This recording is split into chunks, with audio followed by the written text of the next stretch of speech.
हरे कृष्णा। हरे कृष्णा हरे माता जी, कृष्णा सन प्रभु माता जी, दंडवत प्रणाम। हरे कृष्णा माता जी, दंडवत प्रणाम। दंडवत हरे कृष्णा प्रणाम। माता हरे जी दंडवत कृष्णा। प्रणाम। हरे कृष्णा माता जी दंडवत प्रणामालु। दंडवत प्रणामालु। हरे हरे कृष्णा। कृष्णा कृष्ण माता जी माता जी, दंडवत दंडवत प्रणाम। प्रणाम। दंडवत प्रणाम। हरे कृष्णा। हरे हरे कृष्णा कृष्णा माता माता जी दंडवत प्रणाम। हरे कृष्णा। दंडवत प्रणाम। यस, लेट अस डू मंगलाचरण.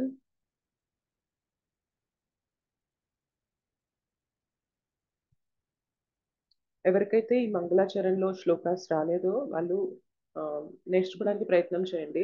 నేను ఇవాళ ఈ పీపీటీ అనేది కూడా పంపిస్తాను, పీడిఎఫ్లోకి మార్చి పంపిస్తాను గ్రూప్లో.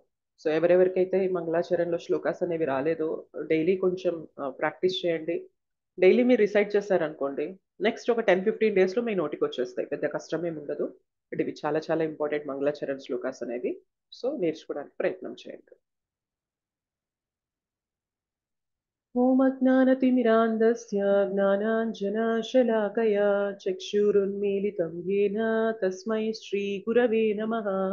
श्रीचैतन्यमनोभीष्टं स्थापितं येन भूतले स्वयं रूप कदा मह्यं ददाति स्वपदान्तिकम्.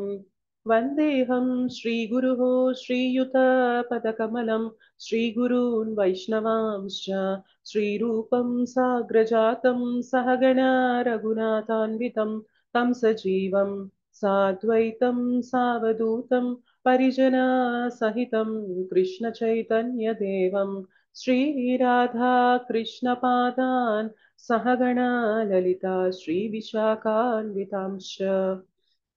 नमो विष्णुपादाय कृष्णप्रेष्ठाय भूतले श्रीमते भक्तिवेदान्तस्वामिनिति नामिने नमस्ते सारस्वते देवे गौरवाणी प्रचारिणे निर्विशेष शून्यवादी पाश्चात्यदेशतारिणे नमो महावदन्याय कृष्णप्रेम प्रदायते कृष्णाय कृष्णचैतन्य नाम्ने गौरद्विषे नमः. हे कृष्ण करुणा सिंधो दीनबंधो जगत्पते गोपेश गोपिका कांत राधा कांत नमोस्तुते. तप्त कांचन गौरांगी राधे वृंदावनेश्वरी वृषभानुसुते देवी प्रणमामि हरिप्रिये.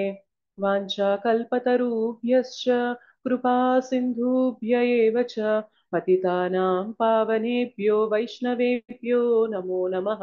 जय श्री कृष्ण चैतन्य प्रभु नित्यानंद श्री अद्वैत गदाधर श्रीवासादि गौरभक्तवृंदा. हरे कृष्णा कृष्ण कृष्ण हरे हरे, हरे राम राम राम हरे हरे. जय जय श्री चैतन्य जय नित्यानंद जय अद्वैत चंद्र जय गौर भक्त वृंदा. जय जय श्री चैतन्य जय नित्यानंद जय अद्वैत चंद्र जय गौर भक्त वृंदा.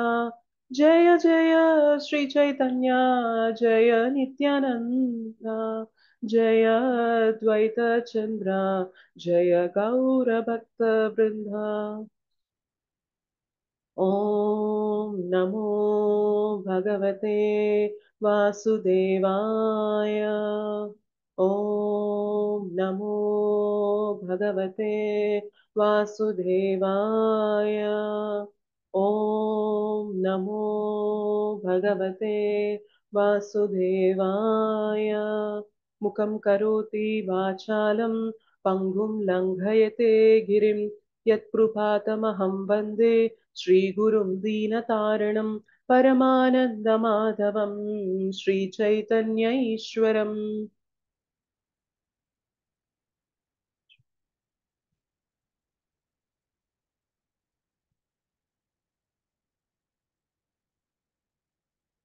श्री श्री राधा मदन मोहन जी की जय, श्री श्री गौर निताई की जय, श्री श्री जगन्नाथ बलदेव सुभद्रा माई की जय, जगत गुरु पतित पावन श्रील प्रभुपाद की जय, श्रील गुरुदेव की जय, अनंत कोटि वैष्णव वृंद की जय, समावेत गौर भक्त वृंद की जय। कलयुग पावन हरिनाम संकीर्तन की जय। हरे कृष्ण महामंत्र की जय। श्रीमद् भगवत गीता की जय। हरिनाम प्रभु की जय। निताय गौर प्रेमानंदे हरि हरि बोल।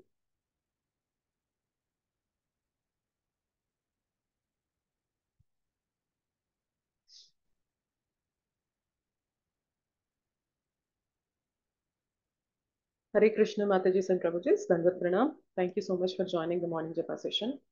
సో మార్నింగ్ జపా సెషన్లో భాగంగా మనం భగవద్గీత అనేది కంటిన్యూ చేస్తున్నాము. 6th చాప్టర్ 6వ అధ్యాయం అనేది నడుస్తుంది. సో నిన్న మనకి గంగపాలక్ ప్రభుజీ వచ్చేసి 23rd శ్లోక వరకు చెప్పారు. Yes correct? ఓకే, 24th శ్లోక నుంచి ఈరోజు చూద్దాము. నేను మీకు షేర్ చేస్తాను. సరే,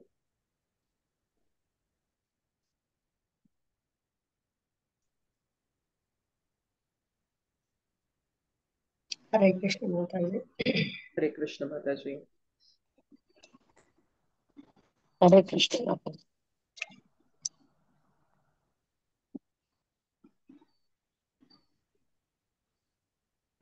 ఓకే, హరే కృష్ణ మాతాజీ. హరే కృష్ణ.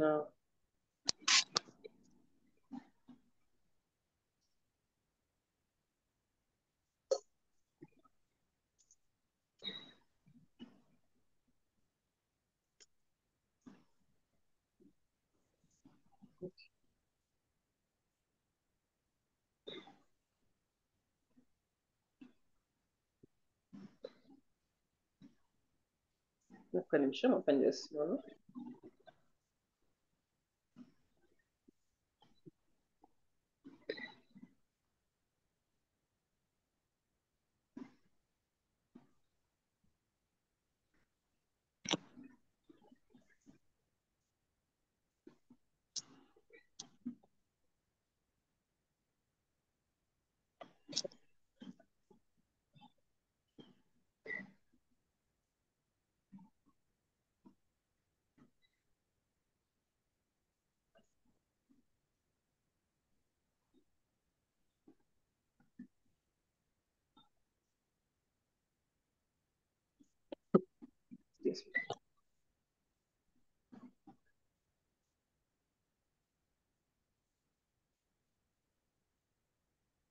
So 6.24 నా తర్వాత రిసైట్ చేయండి. సనిశ్చయేన యోక్తవ్యో సనిశ్చయేన యోక్తవ్యం సనిశ్చయేన యోక్తవ్యో. సనిశ్చయేన యోక్తవ్యో. ఇక్కడ యావత్తు వావత్తు పడింది. యావత్తు ఇంగ్లీష్ లో చూసాను నేను. యోక్తవ్యో యోగో నిర్విణ్ణ చేతసా. యోగో నిర్విణ్ణ చేతసా. యోగో నిర్విణ్ణ చేతసా. యోగో నిర్విణ్ణ చేతసా. సంకల్ప ప్రభవాన్ కామాం. సంకల్ప ప్రభవాన్ కామాం. సంకల్ప ప్రభవాన్ కామాం. సంకల్ప ప్రభవాన్ కామాం. త్యక్త్వా సర్వానశేషతః. త్యక్తానశేషతః. త్యక్త్వా సర్వానశేషతః. సర్వానశేషతః. మనసైవేంద్రియగ్రామం. మనసైవేంద్రియగ్రామం. మనసైవేంద్రియగ్రామం. మనసైవేంద్రియగ్రామం. వినియమ్య సమంతతః. వినియమ్య సమంతతః. వినియమ్య సమంతతః. వినియమ్య సమంతతః. సనిశ్చయేన యోక్తవ్యో యోగో నిర్విణ్ణ చేతసా. సనిశ్చయేన యోక్తవ్యో సంకల్ప ప్రభవాన్ కామాం త్యక్త్వా సర్వానశేషతః. సంకల్ప ప్రభవాన్ కామాం త్యక్త్వా సర్వానశేషతః. మనసైవేంద్రియగ్రామం వినియమ్య సమంతతః. మనసైవేంద్రియగ్రామం వినియమ్య సమంతతః. ఓకే, మొత్తం ఒకసారి చదివేసి అనువాదం చేద్దాం. స నిశ్చయేన యోక్తవ్యో యోగో నిర్విన్న చేతసా సంకల్ప ప్రభవాన్ కామాం త్యక్త్వా సర్వానశేషతః మనసైవేంద్రియ గ్రామం వినియమ్య సమంతతః. సనిశ్చయేన యోక్తవ్యో యోగో నిర్విన్న చేతసా సంకల్ప ప్రభవాన్ కామాం త్యక్త్వా సర్వానశేషతః మనసైవేంద్రియ గ్రామం వినియమ్య సమంతతః. Thank you so much for this. అనువాదము. స్థిర నిశ్చయము తోడను విశ్వాసము తోడను యోగం అభ్యసించుచు మానవుడు ఆ మార్గము నుండి వైదొలగరాదు. మానసిక కల్పనల నుండి ఉత్పన్నమైన భౌతిక కోరికలన్నింటినీ ఎటువంటి మినహాయింపు లేకుండా త్యజించి అతడు మనస్సు ద్వారా సర్వేంద్రియములను అన్ని వైపుల నుండి నియంత్రింపవలెను. సో ఇక్కడ ఈ శ్లోక చూసినట్లయితే మీకు కొంచెం కొత్తగా ఉందా లేదా ఈ శ్లోక? ఇప్పుడు ప్రతి శ్లోకాలో మనకి ఎన్ని లైన్స్ ఉంటాయి చెప్పండి?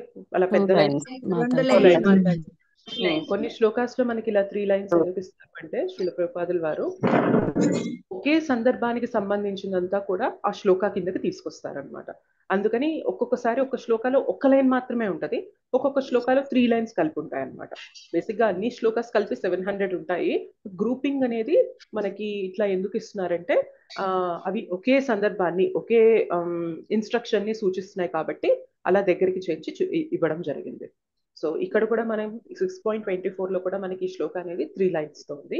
అయితే దీని అర్థం ఏం చెప్తున్నారు అంటే దృఢ నిశ్చయం తోడను విశ్వాసం తోడను, నమ్మకం విశ్వాసం తోడను యోగం అభ్యసించుచు మానవుడు ఆ మార్గము నుండి వైదొలగరాదు. ఏదైతే యోగం అభ్యసిస్తున్నాడో దాని నుండి వైదొలగరాదు. మానసిక కల్పనల నుండి ఉత్పన్నమైన భౌతిక కోరికలన్నింటినీ ఎటువంటి మినహాయింపు లేకుండా త్యజించాలి. సో ఏదైతే మన మనస్సులో భౌతిక కోరికలు అనేవి వస్తూ ఉంటాయో అవన్నిటిని కూడా త్యజిస్తూ ఉండాలి. అతడు మనస్సు ద్వారా సర్వేంద్రియములను అన్ని వైపుల నుండి నియంత్రింపవలెను. సో మనస్సు ద్వారా ఏం చేయాలి? మొత్తం ఇంద్రియాలన్నింటినీ కూడా కంట్రోల్ చేస్తూ ఉండాలి, నియంత్రిస్తూ ఉండాలి అని అంటున్నారు అనమాట. సో ఇక్కడ మనం ఎవరి గురించి డిస్కస్ చేస్తున్నాం స్పెసిఫిక్ గా 6th చాప్టర్ లో? ఎటువంటి యోగి గురించి డిస్కస్ చేస్తున్నాం చెప్పండి? జ్ఞాన యోగి, అష్టాంగ యోగి, వీళ్ళ గురించి మనం డిస్కస్ చేస్తున్నాం. అయితే మనకి మీ వైపు డిస్టర్బెన్స్ ఉంటే మ్యూట్ లో ఉండండి. ఓకే, డిస్టర్బెన్స్ లేకపోతేనే అన్మ్యూట్ అవ్వండి. మీ వెనక ఏదైనా నడుస్తూ ఉంటే కనుక మ్యూట్ లోనే ఉండండి, మీరు రెస్పాన్స్ ఇవ్వద్దు. మిగిలిన వాళ్ళు మాత్రమే, డిస్టర్బెన్స్ లేని వాళ్ళు మాత్రమే అన్మ్యూట్ చేసుకోండి క్లాస్ లో. ఇక్కడ ఏం చెప్తున్నారు చూసారా? Main points. మనస్సుని నియంత్రించాలి. ఈ యోగాలో మనం ముందుకు వెళ్ళాలి అంటే దృఢ నిశ్చయం ఉండాలి, దాంతో పాటు విశ్వాసం అనేది ఉండాలి. చాలాసార్లు ఏమవుతుంది అంటే మనకి కొంత దూరం వెళ్ళాక రిజల్ట్ రాలేదు అనుకోండి, అదే దృఢ నిశ్చయాన్ని అదే విశ్వాసాన్ని కనబరుస్తూ ఉంటామా? మనము తగ్గిపోతూ ఉంటుందా? తగ్గిపోతూ ఉంటుంది. ఆలోచించండి, భౌతికంగా మనం ఏదన్నా సాధించాలంటేనే ఎంతో దృఢ నిశ్చయం కావాలి, ఎంతో పట్టుదల కావాలి, ఎంతో డిసిప్లిన్ కావాలి. Yes or no? భౌతికంగా ఒకరు ఐఏఎస్ కోసం ట్రై చేస్తున్నారు అనుకోండి, ఈజీగా సాదాసీదాగా ఉంటే అయిపోతారా? ఐఏఎస్ అయిపోతారా? చాలా కష్టపడాలి, చాలా డిసిప్లైన్ ఉండాలి, చాలా డిటర్మినేషన్ ఉండాలి. ఆ పేపర్స్ అనేవి చాలా టఫ్ వస్తూ ఉంటాయి, అయినా కానీ ఎంతో కష్టపడి సాధన చేస్తూ ఉండాలి. సో వాళ్ళకి తగ్గ సాంగత్యంలో ఉండి వాళ్ళు నాలెడ్జ్ అనేది పెంచుకుంటూ ఉండాలి. ఏదో 4 రోజులు నేను దృఢ నిశ్చయాన్ని చూపిస్తూ 4 రోజులు నేను సాదాసీదాగా ఉన్నాను, నార్మల్గా ఉన్నాను అంటే వాళ్ళు ఏదైతే సాధించాలనుకున్నారో అది సాధించలేరు. సో భౌతికంగానే ఇది వర్తిస్తుంది అంటే యోగ పద్ధతిలో మనం ఎవరికి కనెక్ట్ అవ్వాలనుకుంటున్నాం చెప్పండి? కృష్ణ. మరి భగవంతునితో కనెక్ట్ అవ్వాలి అంటే అంత ఈజీగా ఉంటుందా? కష్టం మాతాజీ. చాలా కష్టంగా ఉంటుంది. అది మనం చెప్పలేమన్నమాట ఇంకా మాటల్లో. ఎస్పెషల్లీ ఇంకా అష్టాంగ యోగ ఇటువంటి పద్ధతులు ఏంటి అంటే ఇంకా కష్టతరమైనవి అనమాట. సో దృఢ నిశ్చయం అనేది చాలా ఖచ్చితంగా గట్టిగా ఉండాలన్నమాట. లేదు అంటే కొంత దూరం వెళ్ళాక ఇది నా వల్ల కాదు, నేను చేత కాదు అని చెప్పి చాలా మంది వదిలేసే వాళ్ళు కూడా ఉంటారనమాట.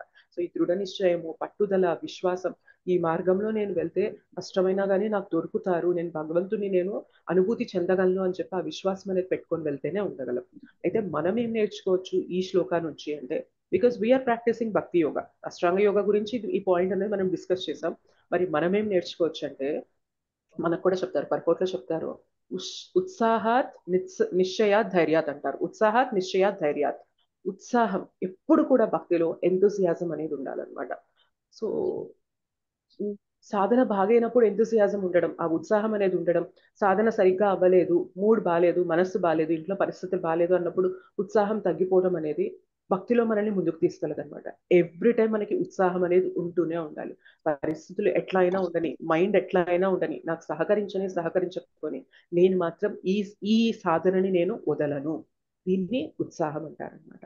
నిశ్చయాత్ ధైర్యాత్ అంటే బేసిక్గా డిటర్మినేషన్, పట్టుదల కూడా ఉండాలన్నమాట. సో ఎప్పుడైతే ఇవి ఉంటాయో భక్తి యోగాలో కూడా మనం స్థిరంగా వెళ్ళగలుగుతాం. కానీ అదే పట్టుదల, అదే దృఢ నిశ్చయం, మనకి క్లాస్ విన్న రోజు చాలా ఉత్సాహం ఉంటుంది, అవునా కదా చెప్పండి. జపం గురించి Yes, ma'am. విన్నాము, ఏదైనా క్లాస్ విన్నాము, బాగా ఇన్స్పైరింగ్ గా అనిపించింది అనుకోండి, ఆ రోజు ఉత్సాహం ఉంటుంది. ఒకవేళ పక్క రోజు క్లాస్ వినలేదు అనుకోండి, అంతే ఉత్సాహం ఉంటుందా పక్క రోజు కూడా? ఉండదు తగ్గిపోతుంది మాతాజీ. మాతాజీ. తగ్గిపోతుంది. సో మాయ ప్రభావం అలా ఉంటదన్నమాట. బేసిక్ గా మనం వింటున్నంతసేపు, సాంగత్యంలో ఉంటున్నంతసేపే ప్రొటెక్షన్. కానీ ఒక్కసారి పక్కకు వచ్చేసామంటే మళ్ళీ మాయ మనల్ని ఓవర్ పవర్ చేసేస్తుంది అనమాట. మాయ ఎక్కువ పవర్ఫుల్ అయిపోయి మనల్ని ఇంకా ఓకే ఈ మార్గం నిజంగా ఇప్పుడు అంత అవసరమా? మిగిలిన వాళ్ళు భౌతికంగా ఉండే వాళ్ళు కూడా బాగానే ఉన్నారు కదా, కొన్ని శుద్ధ భక్తులు బాగున్నారు, భౌతికంగా ఉండే వాళ్ళు బాగున్నారు, నాలాగా మధ్యలో కొట్టుకునే వాళ్ళు మాత్రమే ఇలా కష్టపడుతున్నారు, నాకు ఇది అవసరమా అనే క్వశ్చన్ కూడా ఆ, రేకెత్తిస్తుంది అనమాట మైండ్. ఇలా ఎప్పుడైనా అనిపించిందా మీకు? Yes, అనిపించింది మాతాజీ. మాతాజీ. చాలా సార్లు అనిపిస్తుంది అనమాట. అరే చాలా సార్లు భగవంతుడు అనిపిస్తుంది మాతాజీ. భగవంతుడు లేడు అనుకునేవారు, భగవంతుడిని విస్మరించేవారు, భౌతికంగా ఆర్థికంగా ఎదుగుతూ నా జీవితం ఇందులోనే ఉంది అనుకునేవారు చాలా హ్యాపీగా ఉన్నట్లు ఉంటారు. అటు శుద్ధ భక్తులు అన్ని వదిలేసి వారు హ్యాపీగా ఉంటారు. నా పరిస్థితి ఏంది? ఇటు భౌతిక సుఖాన్ని పొందట్లేదు, ఇటు ఆధ్యాత్మిక సుఖాన్ని పొందట్లేదు. నేను నేను మధ్యలో కొట్టుకుంటున్నాను. అసలు నేను ఉన్నది కరెక్టా కాదా? ఈ ఈ పద్ధతి కరెక్టా కాదా? నేను దీనికి సరిపోతానా లేదా? ఎన్ని క్వశ్చన్స్ రేకెత్తుతాయంటే ఆ టైంలో. Yes or no? ఎస్ మాతాజీ. Yes, చాలా మాతాజీ. సార్లు ఒక్కోసారి వదిలేయాలని అనిపించేసేది మాతాజీ. యా కానీ ఎంత చేస్తే అంత చేస్తామని ముందుకి రావడం వలన అలాగా ఉన్నాం మాతాజీ. ఎగ్జాక్ట్లీ. సో మనకి చాలా అంటే ఒక డ్రై ఫేస్ కూడా నడుస్తూ ఉంటది అనమాట. భక్తిలో రస రాదు మనకి, నామం చేస్తుంటే రుచి రాదు, నామం చేస్తున్నప్పుడు కూడా డ్రైగా అనిపిస్తూ ఉంటుంది. అరే భక్తిలో స్టార్టింగ్ లో వచ్చినప్పుడు కొంచెం బాగానే చేస్తానే, ఇప్పుడు 2 ఏళ్ళు అయింది, 3 ఏళ్ళు అయింది, నామం నుంచి నాకేం రావట్లేదు, ఏంటి ఇలా ఏదో నడుస్తుంది జీవితం తప్ప నేనేం పొందలేకపోతున్నాను, నేను అడ్వాన్స్ అవ్వలేకపోతున్నాను, అసలు ఇది కరెక్టా కాదా అని చెప్పి సందేహాలు వచ్చేస్తూ ఉంటాయి అనమాట. కానీ గుర్తుపెట్టుకోండి, ఇటువంటి ఫేజ్ లో కూడా ఎవరైతే దృఢ నిశ్చయాన్ని చూపిస్తూ, పట్టుదలను చూపిస్తూ, డిసిప్లైన్ చూపిస్తూ వాళ్ళు ముందుకెళ్తారో వాళ్ళు మాత్రమే నిజమైన ఆనందాన్ని పొందగలరు అనమాట. ఈ ఫేజ్ అనేది ప్రతి ఒక్కరికి నడుస్తూ ఉంటుంది. ఇట్లా మనల్ని కమ్మేసినప్పుడు ఏం చేయాలి అంటే మనం సాంగత్యంలోకి వచ్చేసేయాలన్నమాట. సాంగత్యంలోకి వచ్చేసి మనకి కొంచెం గైడ్ చేయగలరు అనుకున్న డివోటీస్తో, యాక్చువల్గా డివోటీస్లో కూడా మనకి మన మనసుకి దగ్గరగా ఉన్న వాళ్ళతో మనం మంచి ఫ్రెండ్షిప్స్ అనేవి చేస్తూ ఉండాలి. ఎందుకంటే ఏ టైంలో మన చేతన అనేది తగ్గిపోతుందో, లో అయిపోతుందో అనేది మనం గెస్ట్ చేయగలమా చెప్పండి? మధ్యాహ్నం నాకు ఈ టైంలో తగ్గిపోతుంది, లేకపోతే వారంలో నాకు అమావాస్య రోజు నాకు ఇట్లా చేతన ఇట్లా అవుతుంది, ఇట్లా మనం ఏమైనా గెస్ట్ చేయగలమా? No, చేయలేం మాతాజీ. మాతాజీ. చేయలేము. సో బేసిక్ గా మనకి ఎప్పుడు కూడా ఒక షీల్డ్ అనేది ఉంటూ ఉండాలన్నమాట. మనకి కొంతమంది భక్తిలో కూడా కొంత ఫ్రెండ్స్ ఉంటూ ఉండాలి. ఇప్పుడు జనరల్ గా భౌతికంగా ఉన్నప్పుడు మనకి ఫ్రెండ్స్ ఉంటారు. మనకి ఏదైనా ప్రాబ్లమ్స్ వచ్చినా, సరిగా నడవకపోతున్నా కానీ జీవితము, వాళ్ళ దగ్గరికి వెళ్ళి మనం షేర్ చేస్తూ ఉంటాం. అంటే వాళ్ళు గొప్ప సలహాలు ఇచ్చినా ఇవ్వకపోయినా కూడా మనకి అలా షేర్ చేయడంలో ఒక చిన్న తృప్తి అనేది కలుగుతుంది. Yes or no? Yes, Yes, మాతాజీ. మాతాజీ. అలానే భక్తిలో కూడా మనకు ఉండాలన్నమాట. సి చాలా తక్కువ మంది భక్తిని ప్రాక్టీస్ చేస్తూ ఉంటారు. సో మన ఫ్యామిలీలో మేబీ మనమే ప్రాక్టీస్ చేయొచ్చు, మనకి తోడు ఇంకెవరు ఉండకపోవచ్చు, అండ్ మనకి ఇంకా యాంటీగా ఉండే వాళ్ళు కూడా ఉండొచ్చు. అలాంటప్పుడు మన ఉత్సాహాన్ని, దృఢ నిశ్చయాన్ని మెయింటైన్ చేయడం అనేది చాలా కష్టతరమైన విషయం అనమాట. సో మనం ఏం చేస్తూ ఉండాలంటే సాంగత్యంలో మన నేచర్కి సెట్ అయ్యే వాళ్ళు ఎవరు, అండ్ మనం ఏదైనా వెళ్ళి చెప్తే దాన్ని అర్థం చేసుకొని మనల్ని భగవంతుని వైపు నడిపించేవారు ఎవరు అనేవాళ్ళు మనకి కొంతమంది బడ్డీస్ అనేవాళ్ళు ఉండాలి. మనకి ప్రభుజీ కూడా చెప్తూ ఉంటారు. సో వీ షుడ్ హ్యావ్ బడ్డీ సిస్టమ్. బడ్డీ సిస్టమ్ అంటే ఇప్పుడు నాకు ఏదైనా మంచి పాయింట్ నచ్చింది, నేను వెళ్ళి పలానా నా డివోటీ ఫ్రెండ్తో నేను షేర్ చేసుకోవాలి అని చెప్పి మనం వెళ్ళిపోయి షేర్ చేసేసుకోవాలి. లేదు, నాకు ఇంట్లో ఒక విషయం జరిగింది, వాళ్ళ నా మనసు చాలా కలతగా ఉంది, సో నేను ఈ కలత నుండి బయటపడాలి, లేదంటే నేను జపం సరిగా చేయలేకపోతున్నా, క్లాస్ వెళ్ళలేకపోతున్నా, అన్ని కూడా నన్ను కప్పేస్తున్నాయి అనుకున్నప్పుడు మనకు ఒక ఫ్రెండ్ ఉండాలన్నమాట. ఉండి వాళ్ళ దగ్గరికి వెళ్ళి చెప్పినప్పుడు ఆ ఫ్రెండ్ ఎలా ఉండాలి అంటే మనలో నెగిటివిటీకి ఇంకా కొంచెం నెగిటివిటీని తోడు చేసే వాళ్ళు అయి ఉండకూడదు. ఎందుకంటే భక్తిలో మనలాగే అందరు అప్పుడప్పుడే వచ్చిన వాళ్ళు ఉంటారు కదా. సో కొంతమంది ఏంటంటే మనం ఒక ఒక వ్యక్తి గురించో ఒక సంఘటన గురించో నాకు ఇలా బాధ కలిగింది అని చెప్పినప్పుడు ఆ వ్యక్తినో సంఘటననో ఇంకా నెగిటివ్ చేసే వాళ్ళు ఉంటే ఏమవుతుంది, మనం దాని నుండి బయటికి రాగలుగుతామా? రాలేం మాతాజీ. రాలేము. సో మనకి ఏం చేయాలి అంటే మన జీవితంలో ఏదైతే భౌతికంగా నెగిటివ్ జరుగుతుందో, ఎవరైనా మనల్ని మన మాటలని ఇబ్బంది పెట్టినా, మన పరిస్థితి బాలేకపోయినా, ఆరోగ్యం బాలేకపోయినా, మనల్ని ఎలాంటి ఫ్రెండ్, ఎలా గైడ్ మనకు ఉండాలి అంటే మనల్ని అప్లిఫ్ట్ చేసే వాళ్ళు ఉండాలన్నమాట. కరెక్టే, నీ బాధ నాకు అర్థమవుతుంది. కానీ శుద్ధ భక్తులు చూడు, ఇప్పుడు పరమపూజ్య జయపతాక్ స్వామి గురు మహారాజ్ చూడు, ఆయన ఆరోగ్యం ఎలా ఉంది? భౌతికంగా ఆయన ఆరోగ్యం ఎంత కష్టతరంగా ఉంది.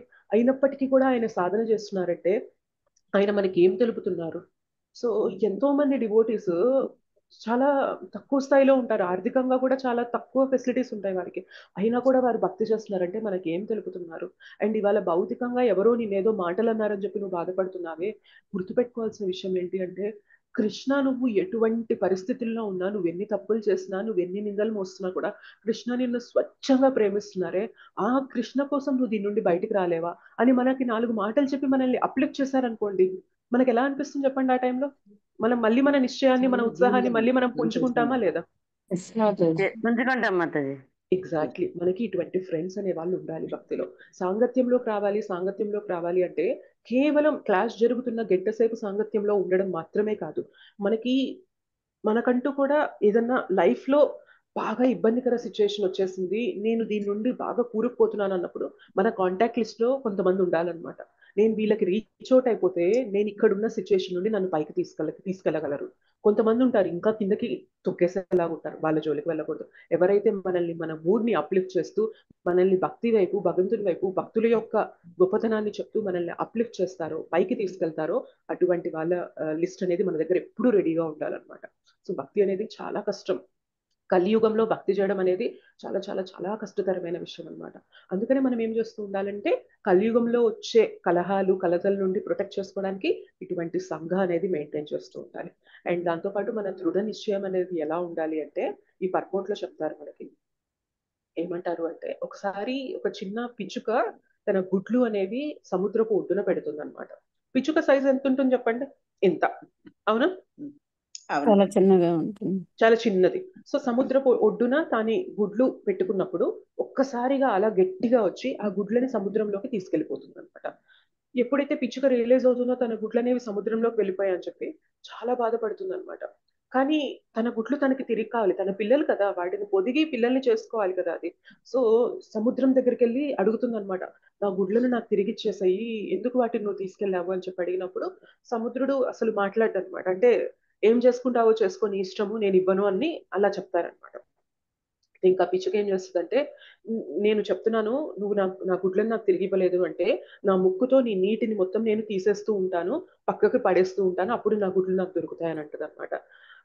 సముద్రుడు నవ్వుతాడనమాట, ఒక నవ్వు నవ్వి చెప్తాడు, ఏంటి నువ్వు నన్ను ఖాళీ చేయాలనుకుంటున్నావా, ప్రయత్నం చేసుకో అని అంటారనమాట. సో దానికి తెలుసు నా వల్ల కాని పని ఇది, అయినా నేను ప్రయత్నం అయితే చేయాలి అని చెప్పి ఆ పిచ్చుక ప్రయత్నం చేస్తుంది. వెళ్ళి తన ముక్కుతో కొంచెం నీటిని, ఎంత నీరు వస్తుంది చెప్పండి, అంత నీరు వస్తుంది, ఆ నీటిని తీసి పక్కన పడేయడం, నీటిని తీసి పక్కన పడేయడం, నీటిని తీసి పక్కన పడేయడం, ఇలా చేస్తూ ఉంటుంది అనమాట. ఇది ఈ విషయం మెల్లమెల్లగా ఎవరికి తెలిసిందంటే పక్షులలో రాజు ఎవరు తెలుసా? గరుత్మంతుడు. గరుత్మంతుడికి తెలిసిందనమాట. గరుత్మంతుడికి తెలిసి చాలా కదిలి వేస్తుంది అనమాట, కదిలించేలాగా ఉంటుంది ఈ సిచ్యువేషన్ గరుత్మంతుడికి. ఏంటి, ఒక చిన్న పిచ్చుక తన గుడ్లని సముద్రం తీసుకెళ్లిపోయిందని చెప్పి సముద్రాన్ని నేను ఎంప్టీ చేస్తానని చెప్పి అది శాయశక్తుల ప్రయత్నం చేస్తుందా? అంటే సముద్రుడికి ఒక చిన్న భావం కదా, దాని వల్ల కాదు ఎప్పటికీ, ఇది చేసి చేసి అలసిపోతుందని అనుకుంటున్నాను కదా, నేను వెళ్ళి పిచ్చుకకి సపోర్ట్ చేస్తాను, నేను వెళ్ళినప్పటికి కూడా ఇవ్వకుండా ఉంటాడా అని చెప్పి వెళ్ళి వార్నింగ్ ఇస్తారనమాట.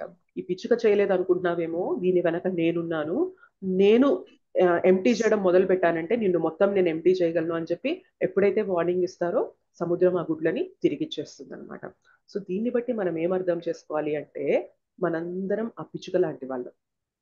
ఈ భవసాగరంలో ఈదడం అనేది ఎట్లాంటిది అంటే సముద్రాన్ని ఎంటీ చేసి నేను నా గుడ్లని నేను తిరిగి వెనక్కి తెచ్చుకుంటాను అనేది మన ప్రయత్నం అనమాట. సో మన ప్రయత్నం మనకి సిల్లిగా అనిపించవచ్చు, కానీ ఎవరి కృపతోడైతే ఈజీగా ఈ సముద్రాన్ని దాటగలుగుతాం చెప్పండి, భవసాగరాన్ని? భగవంతుడు. గురువు కృష్ణ కృష్ణ కృప.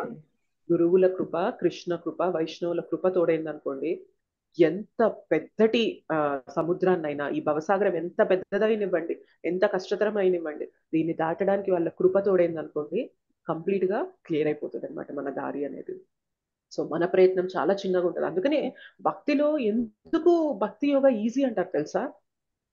భక్తి యోగాలో మన ప్రయత్నంతో పాటు భగవంతుని కృప తోడవుతుంది కాబట్టే ఈజీ. ఇంతకుముందు చెప్పాను కదా, మన జర్నీ అనేది కేవలం 10% మాత్రమే ఉంటుంది. భగవంతుడు మిగిలిన 90% అనేది కంప్లీట్ చేస్తారు కాబట్టి భక్తి అనేది ఈజీ ప్రాసెస్ అనమాట. మిగిలిన దారులు అనుకోండి, అష్టాంగ యోగా, జ్ఞాన యోగా, కర్మయోగ, ఇట్లాంటి మిగిలిన పద్ధతులు ఏమైనా కానీ కంప్లీట్ గా మన ఎఫర్ట్ పైన ఆధారపడి ఉంటుంది కాబట్టి చాలా కష్టతరం అంటారు అనమాట. భగవంతుడే చెప్తారు మిగిలినవన్నీ కూడా చాలా కష్టతరమైనవి. భక్తి యోగా ఎప్పుడు నా నామస్మరణ చేస్తూ, నా సేవ చేస్తూ, నా పైన శరణు తీసుకున్నవారు వారికి ఎప్పుడు కూడా ఓటమి అనేది ఉండదు. అర్జున చెప్తారు కదా, declare it boldly that my devotee never perishes అంటారు అనమాట. నువ్వు చాటింపు వెయ్యి అర్జున, నువ్వు చెప్పు, గొంతెత్తి చెప్పు, నా భక్తుడు అనేవాడు ఎప్పుడు కూడా పతనం అనేది చెందడు అని చెప్పి భగవంతుడు చెప్తారు. సో భక్తి యోగా అనేది అంత గొప్పదన్నమాట. బేసిక్గా మనం భక్తిని చేస్తున్నప్పుడు మన ప్రయత్నం అనేది చిన్నగా ఉన్నప్పటికీ కూడా భగవంతుని కృప తోడవుతుంది కాబట్టి మొత్తం జర్నీ అనేది కంప్లీట్ అయిపోతుంది. ఇక్కడ కొన్ని పాయింట్స్ చెప్పారు. ఏంటి అంటే, మనము భౌతికమైన కోరికల నుండి వచ్చే మానసిక కల్పన నుండి ఉత్పన్నమైన భౌతిక కోరికలన్నింటినీ ఎటువంటి మినహాయింపు లేకుండా త్యజించి అతడు మనస్సు ద్వారా సర్వేంద్రియములను అన్ని వైపుల నుండి నియంత్రింపవలను. సో బేసిక్ గా ఇంద్రియ సుఖాల్ని అనేవి తగ్గించుకొని మనస్సు ద్వారా ఇంద్రియాల్ని కంట్రోల్ చేసుకుంటూ ఉండాలి అని చెప్పారు. బేసిక్ గా భక్తిలో కూడా మనం అదే చేస్తాం. కానీ భక్తిలో ఎందుకు ఈజీ అవుతుంది అంటే, ఇంద్రియాల్ని కంట్రోల్ చేయడం కాదు భక్తిలో మనం చేసేది, ఇంద్రియాల్ని ఎంగేజ్ చేస్తాం. చెవులతో ఏమి వినొద్దు అంటే కష్టం. చెవులతో నీకు కావాల్సినంత కృష్ణ కథ విను, హరికథ విను అంటే కష్టంగా ఉంటుందా? కళ్ళతో ఏం చూడొద్దు అంటే కష్టం. కళ్ళతో నువ్వు భగవంతుని శ్రీ విగ్రహాన్ని చూడు, ఆయన్ని ఎంత సుందరంగా డెకరేట్ చేశారో చూడు, ఆయన భంగిమ చూడు, ఆయన ఎలా వేణువు పట్టుకున్నారో చూడు, ఆయన పూలమాలలో ఉన్న కలర్స్ ఎట్లా ఉన్నాయి అనేది చూడు, సో ఆయన తన కిరీటం ఎలా పెట్టారో అనేది చూడు. సో ప్రతి ఒక్కటి నువ్వు గమనించు అన్నప్పుడు మనకు కష్టంగా ఉంటుందా? ఉండదు మాతాజీ. నోటితో ఏం మాట్లాడద్దు అంటే కష్టం. నోటితో నీకు కావాల్సినంత కృష్ణ కథ మాట్లాడు. నోటితో ఏం తినద్దు అంటే కష్టం. నోటితో నీకు కావాల్సినంత ప్రసాదం తిను అంటే కష్టంగా ఉంటుందా? సో బేసిక్ గా భక్తిలో ఎందుకు ఈజీ అవుతుంది అంటే, మన న్యాచురల్ ప్రాసెస్, ఇంద్రియాల్ని మనం ఆపడం కష్టం, ఇంద్రియాల్ని కరెక్ట్ పద్ధతిలో ఎంగేజ్ చేస్తాం కాబట్టి భక్తి సులభతరం అనమాట. సో అష్టాంగ యోగాలో కూడా చెప్తున్నారు, ఇంద్రియాలన్నింటినీ కూడా నియంత్రించాలి, ఏమి వేటికి చెలించకుండా అన్నిటిని కూడా లోపలికి లాగేసి ఉండాలి, మనస్సుతో వాటిని కంట్రోల్ చేయాలి అంటున్నారు. అని భక్తిలో అన్నిటిని కూడా ఎంగేజ్ చేయి, కృష్ణ కోసం ఎంగేజ్ చేయని చెప్తున్నారు. అందుకనే ఇది చాలా సులభతరమైన మార్గం. కృష్ణ చైతన్యంలో ఉన్న వారికి ఇట్లా చేయడం వల్ల ఆనందం అనేది పోతుందా అంటే, ఉన్నతమైన ఆనందం అనేది పొందుతూ ఉంటాం. బేసిక్ గా మేబీ తక్కువ స్థాయి ఆనందం అనేది మనం రిస్ట్రిక్ట్ చేసుకోవచ్చు. అయ్యో నాకు భౌతికంగా నేను ఏదైతే పొందుతున్నానో అది పొందలేకపోతున్నాను అని కొంచెం బాధ అనిపించవచ్చు. కానీ కృష్ణ ఎప్పుడు కూడా గుర్తుపెట్టుకోండి, మన జీవితంలో భగవంతుడు ఒకటి తీసేశారు అంటే అంతకన్నా విలువైంది ఇస్తారా, ఇవ్వరా? ఎప్పుడైనా ఈ బొమ్మ గమనించారా? ఒక చిన్న పాప తన చేతిలో ఒక బొమ్మను పట్టుకొని ఉంటుంది అనమాట. సో కృష్ణ వచ్చి నాకు ఆ బొమ్మని ఇస్తావా అని అడుగుతారనమాట. నో, నేను ఇవ్వను అని అంటూ ఉంటుంది అనమాట. కానీ కృష్ణ చెయ్యి ఒకటి ఇట్లా వెనకుంటుంది, అంతకన్నా పెద్ద బొమ్మ కృష్ణ దగ్గర ఉంటుంది అనమాట. కానీ ఆ పాపకి తెలియదు ఎందుకు అడుగుతున్నాడు, నేను ఇవ్వను, నాకు బాగుంది కదా, నాకు ఈ బొమ్మ ఉంది కదా అని చెప్పి అనుకుంటూ ఉంటది. కానీ కృష్ణ ఇంటెన్షన్ ఏంటి తెలుసా? నీ దగ్గర ఈ చిన్నది నేను తీసుకుంటుంది ఎందుకు అంటే, ఈ పెద్దది నీకు ఇవ్వడానికి అని చెప్పి కృష్ణ చెయ్యి ఇలా వెనక్కి పెట్టుకొని ఉంటారు. మీరు ఎప్పుడైనా ఈ బొమ్మ చూసారా? చూడలేదు. చూపించండి. ఓకే, ట్రై చేస్తాను. ఒకవేళ నాకు దొరికితే గీతామృతం అయ్యన్యులో నేను పంపిస్తానులేండి. కృష్ణ, లిటిల్ కృష్ణ కార్టూన్ గుర్తుంది కదా మీకు? అట్లా చిన్న కృష్ణ ఒక పాపని పెడతారనమాట. పాప చేతిలో ఒక బొమ్మ ఉంటే కృష్ణ అడుగుతూ ఉంటారు నాకు అది ఇవ్వు అని చెప్పి. పాప ఇవ్వడానికి సంకోచిస్తూ ఉంటుంది. కానీ పాపకు తెలియని విషయం ఏంటి అంటే, కృష్ణ చిన్నది తీసుకొని పెద్దది ఇవ్వడానికి రెడీ అయిపోతున్నారు అన్న విషయం తెలుసుకోలేకపోతుంది అనమాట. మనం కూడా చిన్న పాపలాగా ఉన్నాం అనమాట. అయ్యో నా భౌతికమైన సుఖాలు అనేవి నేను వదులుకోవాలా, అయ్యో నేను ఇంద్రియ ప్రీతి అనేది వదులుకుంటూ ఉండాలా, ఇట్లా వదులుకుంటే ఎలాగా, నా జీవితంలో ఇదే కదా ఆనందం అని చెప్పి అనుకుంటూ ఉంటాం. కానీ కృష్ణ ఎలా ఉంటారంటే, ఒక్కసారి నువ్వు దాన్ని వదులుకొని నా వైపురా, నీకు ఎంతటి ఆనందాన్ని ఇస్తాను అంటే అసలు ఇది లెక్కలోకే రాదు అని చెప్పి కృష్ణ చెప్తూ ఉంటారన్నమాట. కానీ సంభవం మనకి కృష్ణ పైన విశ్వాసం లేదు. చిన్న పాపకి వెనక దాగి ఉన్నది తెలియదు అంటే ఓకే. కానీ మనకి శాస్త్రాలు చదువుతూ భగవంతుడు శ్రీమద్ భాగవతంలో భక్తులతో ఎలా ప్రతిస్పందించారు అని తెలుసుకున్నప్పటికీ కూడా మనం భౌతిక సుఖాన్ని పక్కన పెట్టలేకపోతున్నాము అంటే భగవంతుని పైన విశ్వాసం లేకనే కదా. Yes or no? Yes, Mataji. గుర్తుపెట్టుకోవాలి, భగవంతుడు మన నుండి లాక్కునేవాడు కాదు, మన తండ్రి. తెలుసా, ఒక తల్లికి తన చిన్న పిల్ల పైన, అప్పుడే పుట్టిన పిల్ల కానీ పాప కానీ బాబు కానీ వారిపైన ఎంత ప్రేమ ఉంటుందో దానికి కోట్ల రెట్ల ప్రేమ ఉంటుందంట కృష్ణకి మన పైన. ఇట్లా ఈ జన్మలో మాత్రమే కాదు, మల్టిపుల్ లైఫ్ టైమ్స్ నుండి కృష్ణకు అంత ప్రేమ ఉంటుందంట. అంత ప్రేమించే వ్యక్తి మన దగ్గర నుండి ఏదన్నా తీసుకుంటున్నారంటే నిజంగా మనకి మంచిదైంది తీసుకుంటారా చెడుదైంది తీసుకుంటారా చెప్పండి? చెడ్డదే తీసుకుంటారు. ఎగ్జాక్ట్లీ. కానీ ఆ విషయం మనం గుర్తించలేకపోతున్నాం. అయ్యో నేను సుఖాలు వదిలేసుకుంటున్నా, అయ్యో నాకు ఇంద్రియ ప్రీతి ఉండట్లేదు, అయ్యో నేను భౌతికంగా బ్రతకలేకపోతున్నా, ఇట్లా మనం ఎంత ఫూలిష్ గా అనుకుంటున్నామంటే కృష్ణ చెప్తున్నారు, ఒరే పిచ్చోడా, నీ వల్ల నీకు ఏదైతే సుఖం సుఖం సుఖం అనుకుంటున్నావో అదే నీ శత్రువు. ఇంద్రియ భోగ నువ్వు అనుభవించడంలోనే సుఖం అనుకుంటున్నావో ఆ ఇంద్రియ భోగనే నిన్ను ఇన్ని జన్మలు తీసుకునేలాగా చేస్తుంది. ఒక్కసారి దాన్ని వదిలేసి నా వైపు వచ్చి చూడు, నీ కోసం ఎంత సుఖం, ఎంత ఆధ్యాత్మిక ఆనందాన్ని నేను ఇవ్వడానికి నేను నీకు రెడీగా ఉన్నాననేది నీకు అర్థం కావట్లేదు అని కృష్ణ మనసు అలా అదొక బాధలో ఉంటదన్నమాట. కానీ మనం ఎప్పుడైతే కరెక్టే కృష్ణ నాకు ఇవేం వద్దు, నాకు నువ్వే కావాలి, నీ భక్తి కావాలి, నీ సేవ కావాలి అని చెప్పి మనం దృఢంగా నిశ్చయంగా కృష్ణ వైపు వచ్చామనుకోండి, కృష్ణ సుఖాన్ని కాదు కదా తనని తాను ఇచ్చుకోవడానికే రెడీ అయిపోతారనమాట. అలానే ఇచ్చేసుకున్నారా లేదా అర్జునకి తనని తాను ఒక రథసారథిగా ఇచ్చేసుకున్నాడా లేదా చెప్పండి? ఎస్ మాతాజీ, ఇచ్చేసారు. సో మనం భక్తుల్ని చూసినప్పుడు మనం తెలుసుకోవాలి, బలి మహారాజ్ తన దగ్గర ఉన్నది ఇచ్చేసాడు, కృష్ణ తనని తాను ఇచ్చేసుకొని బలి మహారాజ్ ద్వారా పాలకునిగా ఉన్నారు. తెలుసా మీకు ఆ విషయం? ఎస్ మాతాజీ, చెప్పారు మాతాజీ ముందు. సో ఎగ్జాక్ట్లీ ఈ విషయాలనే మనం గుర్తుపెట్టుకోవాలన్నమాట. మనం కృష్ణ కోసం కొంత ఇస్తే ఆయన తన జీవితాన్ని తన మొత్తాన్ని ఆయన ఇచ్చేసుకుంటారనమాట.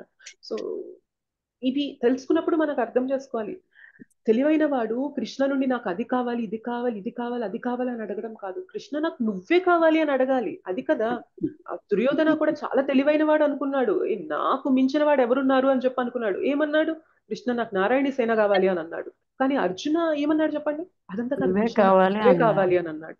ఎగ్జాక్ట్లీ. మనం కూడా ఏం చేస్తున్నామంటే అర్జున లాగా కొంతసేపు ఉంటున్నాం, క్లాస్ వింటున్నంత సేపు ఉంటున్నాం, మేబీ మంచిగా ఇన్స్పిరేషన్ అనిపించినంత సేపు ఉంటున్నాం కృష్ణ నాకు నువ్వే కావాలి అని. తర్వాత ఏమవుతుంది అంటే మనం దుర్యోధన లాగా అయిపోతున్నాం అనమాట. కృష్ణ నువ్వు కావాలి కానీ ఇప్పుడైతే కాదు, కొద్దిసేపు పక్కనుండు, నీ నుండి నాకు ఇవి కావాలి అని చెప్పి అంటున్నాం అనమాట. అది మన దౌర్భాగ్యం. ఎప్పటికి కూడా మనం గుర్తుపెట్టుకోవాలి, ఏదో పొంది జీవితంలో ఏదో సాధించడం వల్ల కాదు, కృష్ణని పొందడమే మన జీవితం యొక్క గమ్యం. We should always remind this goal. ఈ లక్ష్యాన్ని మనం ఎప్పుడు స్టాంప్ వేసుకొని గుర్తుపెట్టుకోవాలన్నమాట. నాకు కృష్ణనే కావాలి, కృష్ణ నాతో ఉన్నారంటే సమస్తం ఉన్నట్లే. కృష్ణ అర్జునతో ఉన్నారు, ఏమేమి వచ్చాయి చెప్పండి? విజయం వచ్చింది, ఐశ్వర్యం వచ్చింది, అదృష్టం వచ్చింది, రాజ్యం వచ్చింది, కీర్తి వచ్చింది. అన్ని వచ్చాయా రాలేదా అర్జునకి? ఫైనల్ గా వచ్చాయి. దేని వల్ల వచ్చాయి? కేవలం కృష్ణ తనతో ఉన్నారు కాబట్టే వచ్చాయి. సో మనం కూడా గుర్తుపెట్టుకోవాలి, కృష్ణ దగ్గర నుండి ఏదో పొందాలి అని కాదు, కృష్ణనే కావాలి నాకు. సో భౌతిక సుఖాన్ని నేను పక్కన పెట్టేస్తున్నాను అని బాధపడాల్సిన అవసరం లేదు. ఒక్కసారి మనకి విశ్వాసం ఉంది అంటే కృష్ణ నన్ను ఎంత ప్రేమిస్తారంటే మనం ఎక్కడికి వెళ్ళినా మనల్ని వదలలేక మనతో పాటు పరమాత్మగా వస్తున్నారే. మనం అనుకుంటాం, నాకు నా పేరెంట్స్ అంటే ఇష్టం, నాకు నా భార్య అంటే ఇష్టం, నాకు నా భర్త అంటే ఇష్టం, నాకు నా పిల్లలంటే ఇష్టం, ఇలా మనకి మన ఇష్టాలనే ఉంటాయి ఈ జీవితంలో. కానీ ఒక్కసారి ఈ శరీరం వదిలేసాక వాళ్ళు మనతో రాగలరా? రాలేదు. ఈ శరీరం తీసుకోకముందు వాళ్ళు మనతో ఉన్నారా? లేరు. ఒకటే గుర్తుపెట్టుకోండి, ఎప్పుడు కూడా ఎల్లప్పుడూ ఎంత ప్రేమ లేకపోతే కృష్ణకి, ఆధ్యాత్మిక ధామంలో కృష్ణాన్ని వదిలేసి వచ్చేసాం, నాకు నువ్వు వద్దు అని నిర్దాక్షిణీయంగా కృష్ణాన్ని వదిలేసి వచ్చేసాం. బేసిక్ గా వచ్చేసినా కూడా కృష్ణ మనల్ని వదలలేకపోతున్నారు అనమాట. నిన్ను వదిలేసి నేను ఉండలేను కాబట్టి నువ్వు ఎక్కడికి వెళ్ళినా నీతో పాటు నేను ఉంటా పరమాత్మ లాగా అంటున్నారంటే ఎంత ప్రేమ ఉంటే అలా ఉంటారు చెప్పండి కృష్ణ మనతో. ఎంత ప్రేమ ఉంటే మనతో పాటు ప్రతి క్షణం ఆయన అకంపెనీ చేస్తున్నారు. మనం ఒక పురుగులా వెళ్ళినా, పాములా వెళ్ళినా, కప్పలా వెళ్ళినా, నక్కలా వెళ్ళినా, పులిలా వెళ్ళినా, సింహంలా వెళ్ళినా, మనిషిలా కూర్చున్న ప్రతి జీవిలోనూ కృష్ణ మనతో పాటు పరమాత్మలాగా ఉంటున్నారంటే హిజ్ లవ్ ఇస్ అన్డిఫైనబుల్ అన్నమాట. మనం డిఫైన్ చేయలేము ఆయన ప్రేమని. అంత ప్రేమిస్తున్నారు కృష్ణ. కొన్ని ఎందుకు చెప్తున్నారు భౌతిక సుఖాలు అనేవి పక్కన పెట్టు అని ఎందుకు మనకు అనిపించవచ్చు. ఎందుకంత కఠినంగా ఉంటారు? నేను భక్తి చేస్తాను, భోగా చేస్తాను. కొంతమంది చెప్తారు మనకి, ఏం మీ భక్తులు అనేవారు ఎప్పుడు కూడా కృష్ణ కృష్ణ కృష్ణ అంటూ ఉంటారు, ఇంకేం పట్టదు మీకు, ఏం ఆ మాత్రం ఈ మాత్రం ఎంజాయ్ చేయలేరా, ఇప్పుడు కాకపోతే ఇంకెప్పుడు ఎంజాయ్ చేస్తారు, ఓ, మంచి వయసులో మీరు ఎంజాయ్ చేయాలి కానీ ఎప్పుడు కృష్ణ అని భక్తులు అని చెప్పి భాగవతం అని భగవద్గీత అని చెప్పి వెళ్ళిపోతూ ఉంటారు, మీ జీవితాన్ని కోల్పోతున్నారు అంటున్నారు. కానీ నిజంగా తెలివైన వాటి ఆలోచించాలన్నమాట. ఇంత పక్కన పెడుతున్నారంటే వాళ్ళకి ఎంత పొందితే దీన్ని పక్కన పెడుతున్నారు అనే విషయం వాళ్ళు తెలుసుకోలేకపోతున్నారు. Yes or no? ఎస్ మాతాజీ. సో మనం కూడా గుర్తుపెట్టుకోవాలి. భక్తిలో బేసిక్ గా ఇప్పుడిప్పుడే మనం స్టార్ట్ చేసినప్పుడు గుర్తుపెట్టుకోవాల్సిన విషయం అనమాట. మనకి ఇవాళ కొంచెం కష్టంగా అనిపించవచ్చు భక్తి, నేను అన్ని వదులుకుంటున్నానని అనిపించవచ్చు, కానీ అక్కడ మనం ఎవరి కోసం దీన్ని పక్కన పెడుతున్నామంటే కృష్ణ కోసం. అండ్ కృష్ణ మనం చేసే చిన్న చిన్న వాటికి వేల రెట్లలో ప్రతిస్పందించడానికి రెడీగా ఉంటారు. సుధామ విషయం గుర్తుంది కదా, ఏం తీసుకెళ్లాడు సుధామ కృష్ణ కోసం? అటుకులు మాతాజీ. ఒక గుప్పెడు, ఒక పిడికెడు అటుకులు తీసుకెళ్ళాడు. పిడికెడు అటుకులు తీసుకెళ్తే కృష్ణ ఏమిచ్చాడు తిరిగి చెప్పండి? అంతా అన్ని ఇచ్చాడు. సమస్తం ఇచ్చేసారు ఆయనకి. సో కృష్ణ ఇది మన భౌతికంలో మనకి ఎవరైతే దొరుకుతారో అలా కాదనమాట కృష్ణ. కృష్ణ అంటే మనం చిన్న సేవ చేసిన, చిన్న బాధని ఓర్చుకున్న కృష్ణ కోసం, చిన్న కష్టం పడినా, మన సాధనలో కొంచెం స్ట్రగుల్ పెట్టినా కృష్ణ ఎదురు చూస్తూ ఉంటారంట. అయ్యో నువ్వు నా కోసం ఇంత చేస్తున్నావా, నా కోసం ఇంత చేస్తున్నావా, నేను నీకేమి ఇవ్వాలి, నేను నీకేమి ఇవ్వాలి. సుధామాకు అంతిచ్చాక కూడా ఒకటే అంటారంట, నేను సుధామతో ప్రతిస్పందించలేను అంటారంట. హనుమంతుల వారు సీతమ్మని రాముల వారిని కలిపినప్పుడు రాముల వారు ఒకటే మాట అంటారనమాట, నేను నీకు ఏమిచ్చి ఈ రుణాన్ని తీర్చుకోగలను. ఒక వ్యక్తికి జనరల్ గా మనకి ఎవరైనా సహాయం చేశారనుకోండి, మనం ఏమంటాము, ఒకవేళ రేపొద్దున నీకు కూడా ఇటువంటి పరిస్థితి వస్తే నేను నీకు సహాయం చేస్తాను అని అంటాం, అవునా కదా? అవును. కానీ రాముల వారు ఏమంటారు తెలుసా, హనుమ రేపొద్దున నీకు ఈ పరిస్థితి వస్తే నేను నీకు సహాయం చేస్తాను అనడంలోనే తప్పు. ఎందుకంటే నాకు ప్రియమైన వారు నా నుండి దూరమైనప్పుడు నేను ఎంత బాధని పడ్డానో, నీకు ప్రియమైన వారు నీ నుండి ఎప్పటికీ దూరం అవ్వకూడదు. కాబట్టి నేను ఒకటే చెప్తున్నా, నీకు ఈ పరిస్థితి రాకూడదు, నేను దీన్ని ప్రతిస్పందన ఇచ్చేంత సిచ్యువేషన్ నాకు రాకూడదు అని అంటారనమాట. అంత ప్రేమ భగవంతుడిది. సో భగవంతుడు ఎప్పుడు కూడా ఇవ్వాలి ఇవ్వాలి ఇవ్వాలి, నేను ఏమి ఇవ్వాలి అని ఎదురు చూస్తూ ఉంటారు. కొంత ఇంద్రియ ప్రీతి, భౌతికంగా నేను అది అనుభవించాలి, ఇది పొందాలి, ఇంత డబ్బు సంపాదించాలి, ఇంత పేరు ప్రతిష్టలు సంపాదించాలి, ఇంత నగలు, ఇంత బట్టలు, ఇంత హోదా, దీన్ని కొంచెం పక్కన పెట్టి, ఆ మాయ నుండి పక్కన పెట్టి వచ్చి చూస్తే మనకు అర్థమైంది కృష్ణ ఎంత ఇవ్వడానికి రెడీగా ఉన్నారు, మనకి ఎంత ప్రేమని చూపిస్తున్నారు అని చెప్పి. అది అర్థమైనప్పుడు అనిపిస్తుంది, అరే ఈ కృష్ణ కోసం నేను వదిలేసింది అసలు ఏ పాటిదైనానా, అసలు తుచ్చమైంది నేను వదిలేసాను తప్ప ఇంత పెద్ద గిఫ్ట్ నాకు దొరుకుతుంది అని చెప్పి మనం రియలైజ్ అవుతాం. ధ్రువ మహారాజ్ ఫస్ట్ టైంలో అదే జరిగింది తెలుసు కదా. సో నాకు రాజ్యం కావాలి అని కృష్ణ కోసం వచ్చారు. కానీ ఎప్పుడైతే కృష్ణ దర్శనం, నారాయణుడి దర్శనం పొందాడో ధ్రువ మహారాజ్ ఒకటే అంటారనమాట, సాక్షాత్తు వజ్రాన్ని, నిలువెత్తు వజ్రాన్ని దగ్గర పెట్టుకొని గాజు పెంకులు ఏరుకుంటున్నాను స్వామి, నేను అంత దీనమైన స్థితిలో ఉన్నాను నేను అని అంటారనమాట. ఇవన్నీ విన్నప్పుడు మనకి తెలియాలి, లోపల ట్రాన్స్ఫర్మేషన్ జరగాలి. అది కావాలి, ఇది కావాలి, ఇది పోతుంది, అది పోతుంది అని బాధపడడం కాదు. అరే కృష్ణ వస్తారు నాకు ఈ సాధన చేస్తే, కృష్ణాని పొందుతాను అంటే నేను ఎంత సిన్సియర్గా ఉండాలి, ఎంత డిటర్మినేషన్ చూపించాలి, ఎంత ఉత్సాహాన్ని చూపిస్తూ ఉండాలి అని చెప్పి మనం తెలుసుకుంటూ ఉండాలన్నమాట. ఓకేనా? అర్థమైందా శ్లోక? అర్థమైంది, చాలా బాగా అర్థమైంది. మాతాజీ ఎప్పుడు కూడా భక్తిలో మనం పడిపోకూడదు. అంటే నేను ఏదో కోల్పోయాను, నా జీవితం ఇటు రావడం వల్ల నా జీవితం వ్యర్థమైపోయింది, ఇట్లా ఎప్పుడు అనుకోకూడదు. కానీ ఒకటి గుర్తుపెట్టుకోవాలి, భక్తిలో మనం రైట్ పరంపరలో, మంచి ప్రామాణిక ఆచార్యుల పరంపరలో మనం ఉన్నామా లేదా అని చెక్ చేసుకోవాలి. ఒకవేళ అటువైపు ఉండి మనకు కొంచెం కష్టం అనిపించినా కానీ, బట్ ఆ ఫేజ్ అనేది టెంపరీ. గుర్తుపెట్టుకోండి, మంచిది ఎప్పుడు కూడా ఆదో విషం అంత్యే అమృతం లాగా ఉంటుంది అనమాట. మందు వేసుకుంటున్నాం రోగానికి, మందు తీయగా ఉంటుందా? మందు చేదుగానే ఉంటుంది. చేదు మందు వేసుకుంటేనే రేపు పొద్దున రోగం అనేది తీరి మనకి ఆరోగ్యం అనేది సెట్ అయినప్పుడు అప్పుడు మనం ఏదన్నా తినడానికి మన శరీరం అనేది సహకరిస్తుంది. ఇవాళ నేను ఈ చేదు మందు వేసుకోను అంటే ఆరోగ్యం ఎప్పటికైనా సహకరిస్తుందా? లేదు సహకరించు. మాతాజీ. సో భక్తి కూడా అంతే అన్నమాట. ఇనీషియల్ గా కష్టంగానే ఉంటుంది, ఎందుకంటే ఇప్పటిదాకా రోగం అనేది ఇంపాక్ట్ ఎక్కువ ఉంది కదా మనకి. సో కష్టంగానే ఉంటుంది, చేదుగానే ఉంటుంది, కానీ గుర్తుపెట్టుకోవాలి, ఇది నా మంచి కోసమే, ఇది నా ఉద్ధారం కోసమే. కష్టం అనిపించినా కూడా నేను ఈ భక్తి మార్గాన్ని వదలను, నిశ్చయంగా పట్టుకొని ఉంటాను. ఒకవేళ నా మనసు కలిచి వేస్తుంటే నేను నా ఫ్రెండ్స్ లిస్ట్ ఏదైతే ఉందో, డివోషనల్ గా నన్ను గైడ్ చేసే వాళ్ళు ఎవరైతే ఉన్నారో వారి దగ్గరికి వెళ్ళిపోతాను. వారికి కాల్ చేసి నేను మాట్లాడతాను, నా పరిస్థితి ఇలా ఉంది, నన్ను ఏం చేయమంటారు ఇప్పుడు అని చెప్పి, నాకు అప్లిఫ్ట్ చేయండి, నన్ను దీని నుండి బయటికి తీసుకురండి అని చెప్పి వాళ్ళ దగ్గరికి వెళ్ళిపోతాను. సో అట్లా ఏదో విధంగా నేను భక్తిలో ఉత్సాహాన్ని పెంచుకుంటూ ముందుకు వెళ్తూ ఉంటాను తప్ప ఎప్పుడు నిరుత్సాహపడను అని చెప్పి మనం ఒకటి ప్రాక్టీస్ చేస్తూ ఉండాలి. ఓకేనా? సో ఇంకొక శ్లోక చూడడానికి ట్రై చేద్దాం.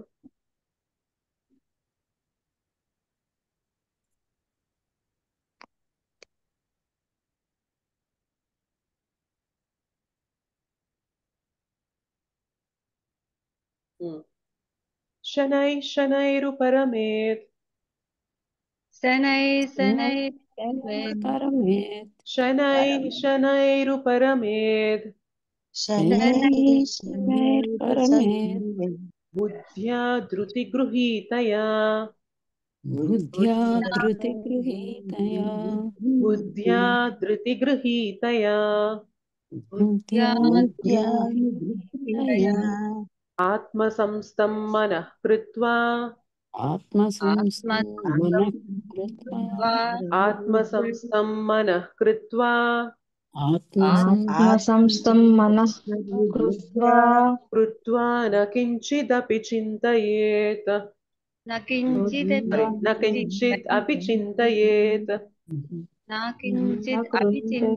చింతయేత్ शनैः शनैरुपरमेत् बुद्ध्या धृतिगृहीतया शनैरुपरमेत् बुद्ध्या धृतिगृहीतया आत्मसंस्थं मनः कृत्वा न किञ्चिदपि चिन्तयेत् ఆత్మసంస్థం మనః కృత్వా న కించిదపి చింతయేత్ शनैः शनैरुपरमेत् बुद्ध्या धृतिगृहीतया आत्मसंस्थं मनः कृत्वा न किञ्चिदपि चिन्तयेत्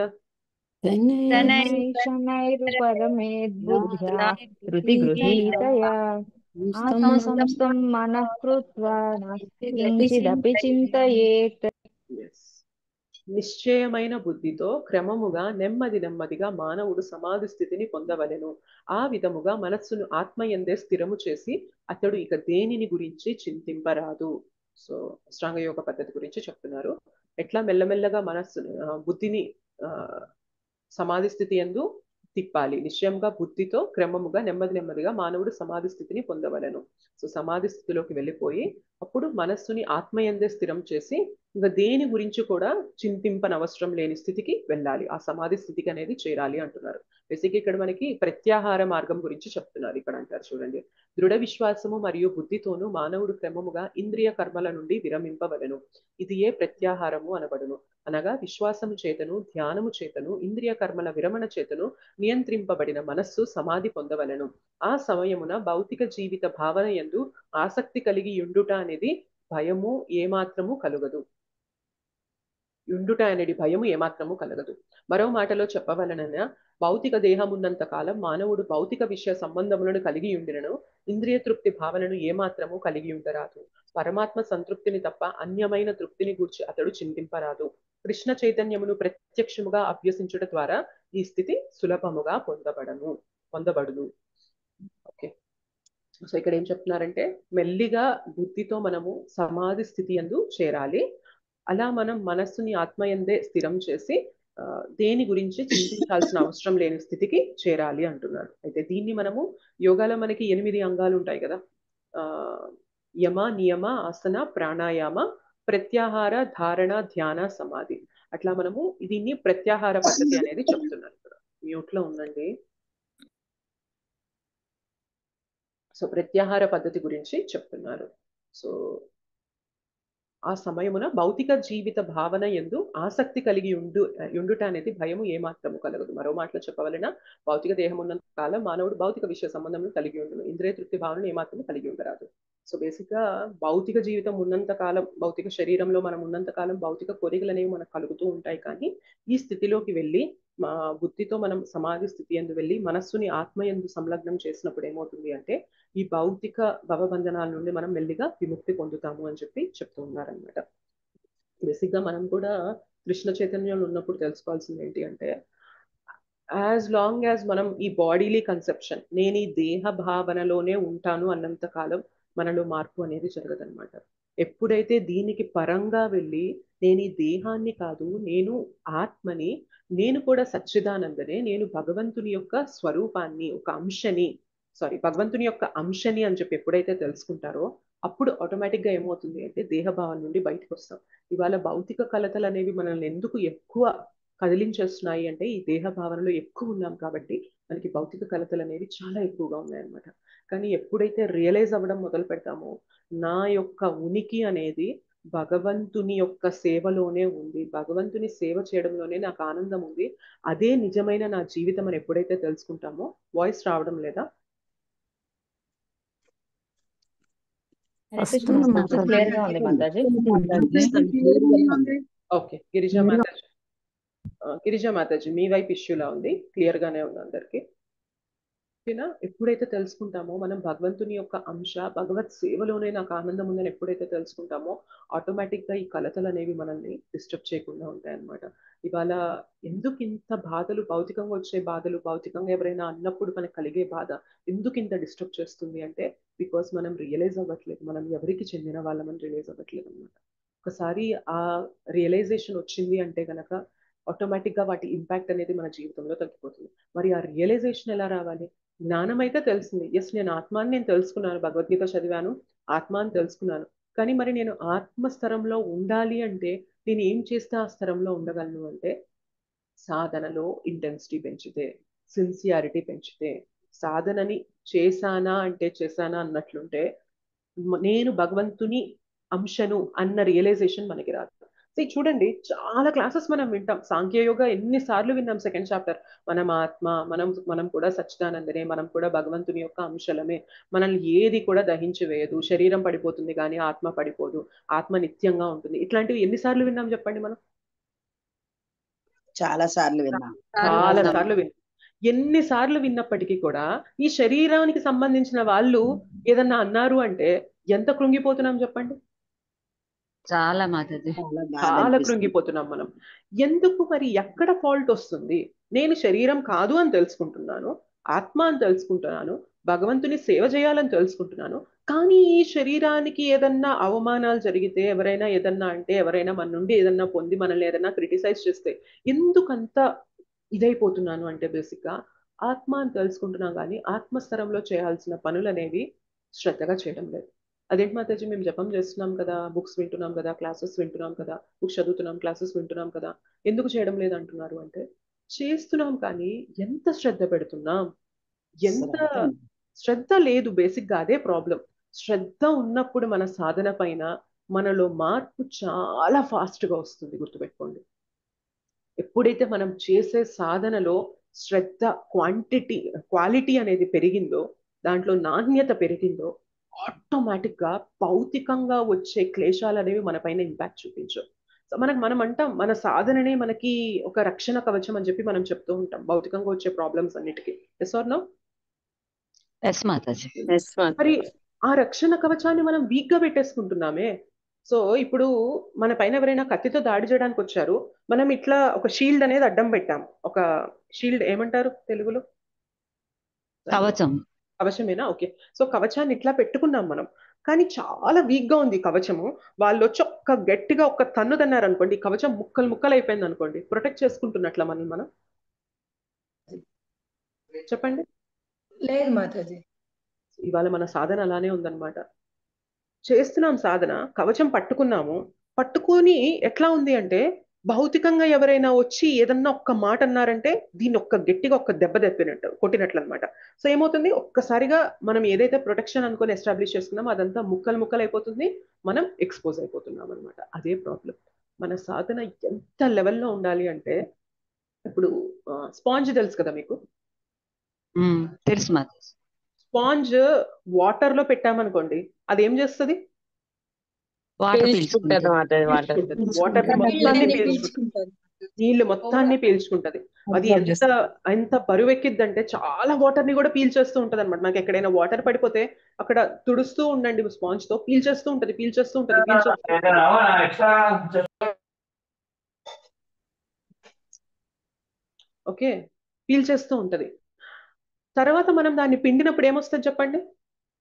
నీళ్ళే నీరు వస్తాయి. వాటర్ వస్తుంది. నీళ్ళే వస్తాయి. నీళ్ళే వస్తాయి మాతాజీ. మన సాధన ఇవాళ ఎలా ఉంది అంటే, స్పాంజ్ లాగా ఉంటే ఏమైందంటే, మనం భక్తిని ఎంత చక్కగా, నామాన్ని ఎంత చక్కగా అబ్జర్వ్ చేసుకున్నాం అనుకోండి, స్పాంజ్ లాగా చక్కగా ప్రతి నామాన్ని మనం వింటూ ఉన్నాం, శ్రద్ధగా చేస్తూ ఉన్నాం, ప్రతి క్లాస్ ని సిన్సియర్ గా వింటూ ఉన్నాం, ప్రతి పేజ్ అనేది సిన్సియర్ గా చదువుతున్నాం అనుకోండి, మనం కూడా స్పాంజ్ లాగా తయారవుతాం అనమాట. సో ప్రతిదీ అబ్జర్వ్ చేసుకుంటూ ఉంటాం, అబ్జర్వ్ చేసుకుంటూ ఉంటాం, అబ్జర్వ్ చేసుకుంటూ ఉంటాం. రేపు పొద్దున ఎవరైనా వచ్చి మనల్ని పిండారనుకోండి, ఏమొస్తాయి బయటికి? నీరు వస్తది. నో, మనం ఏం అబ్జర్వ్ చేసుకున్నాం? మనం భక్తి. నీటిని కాదు కదా. భక్తి మన భక్తి. భక్తి అంటే మన సాధన, భక్తం మాతాజీ. జ్ఞానం.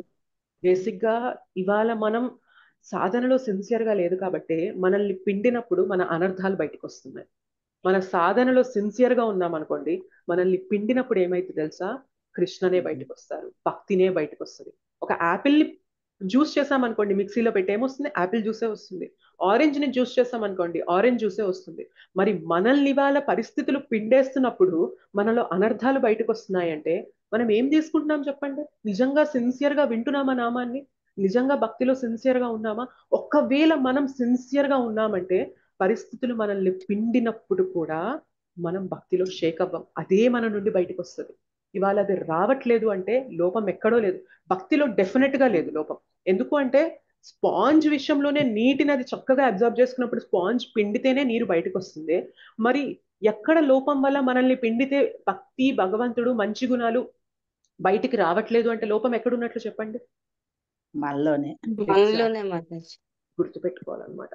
మనం ఒక స్పాంజ్ లాగా ఉండాలి, అబ్జర్వ్ చేసుకుంటూ ఉండాలి కృష్ణ గురించి, కృష్ణనామాన్ని, కృష్ణ కథని, కృష్ణుని భక్తుల యొక్క గుణగణాల్ని మనం వాటిని అబ్జర్వ్ చేసుకుంటున్నప్పుడు ఏమైందంటే పరిస్థితులు తారుమారయ్యి మనల్ని పిండేసే సిచ్యుయేషన్స్ వచ్చినప్పటికి కూడా మనలో భక్తి మాత్రమే బయటకు వస్తుంది అనమాట. అటువంటి స్థితికి వెళ్ళాలి అంటే మన సాధన అంత లెవెల్లో ఉండాలి. ఓకే, ఇవాళ మనం ఎందుకు ఈ భౌతిక విషయాలకి అంత కలత పడుతున్నామంటే సాధనలో ఇంటెన్సిటీ లేదు. సో భక్తిలో గుర్తుపెట్టుకోవాల్సిన విషయం, మనం అంత లెవెల్లో సాధన చేస్తున్నాం అనుకోండి, భౌతిక కలతలు అనేవి మనల్ని ఇంపాక్ట్ చెయ్యనంటే చేయలేవు. ప్రహ్లాద్ మహారాజ్ విషయంలో ఎట్లా ఉంది చెప్పండి? ప్రహ్లాద్ మహారాజ్కి చుట్టూ ప్రాబ్లమ్సే. మనకి ఏదైనా ప్రాబ్లం వస్తే తల్లిదండ్రుల దగ్గరికి వెళ్ళి మన బాధ చెప్పుకుంటాం.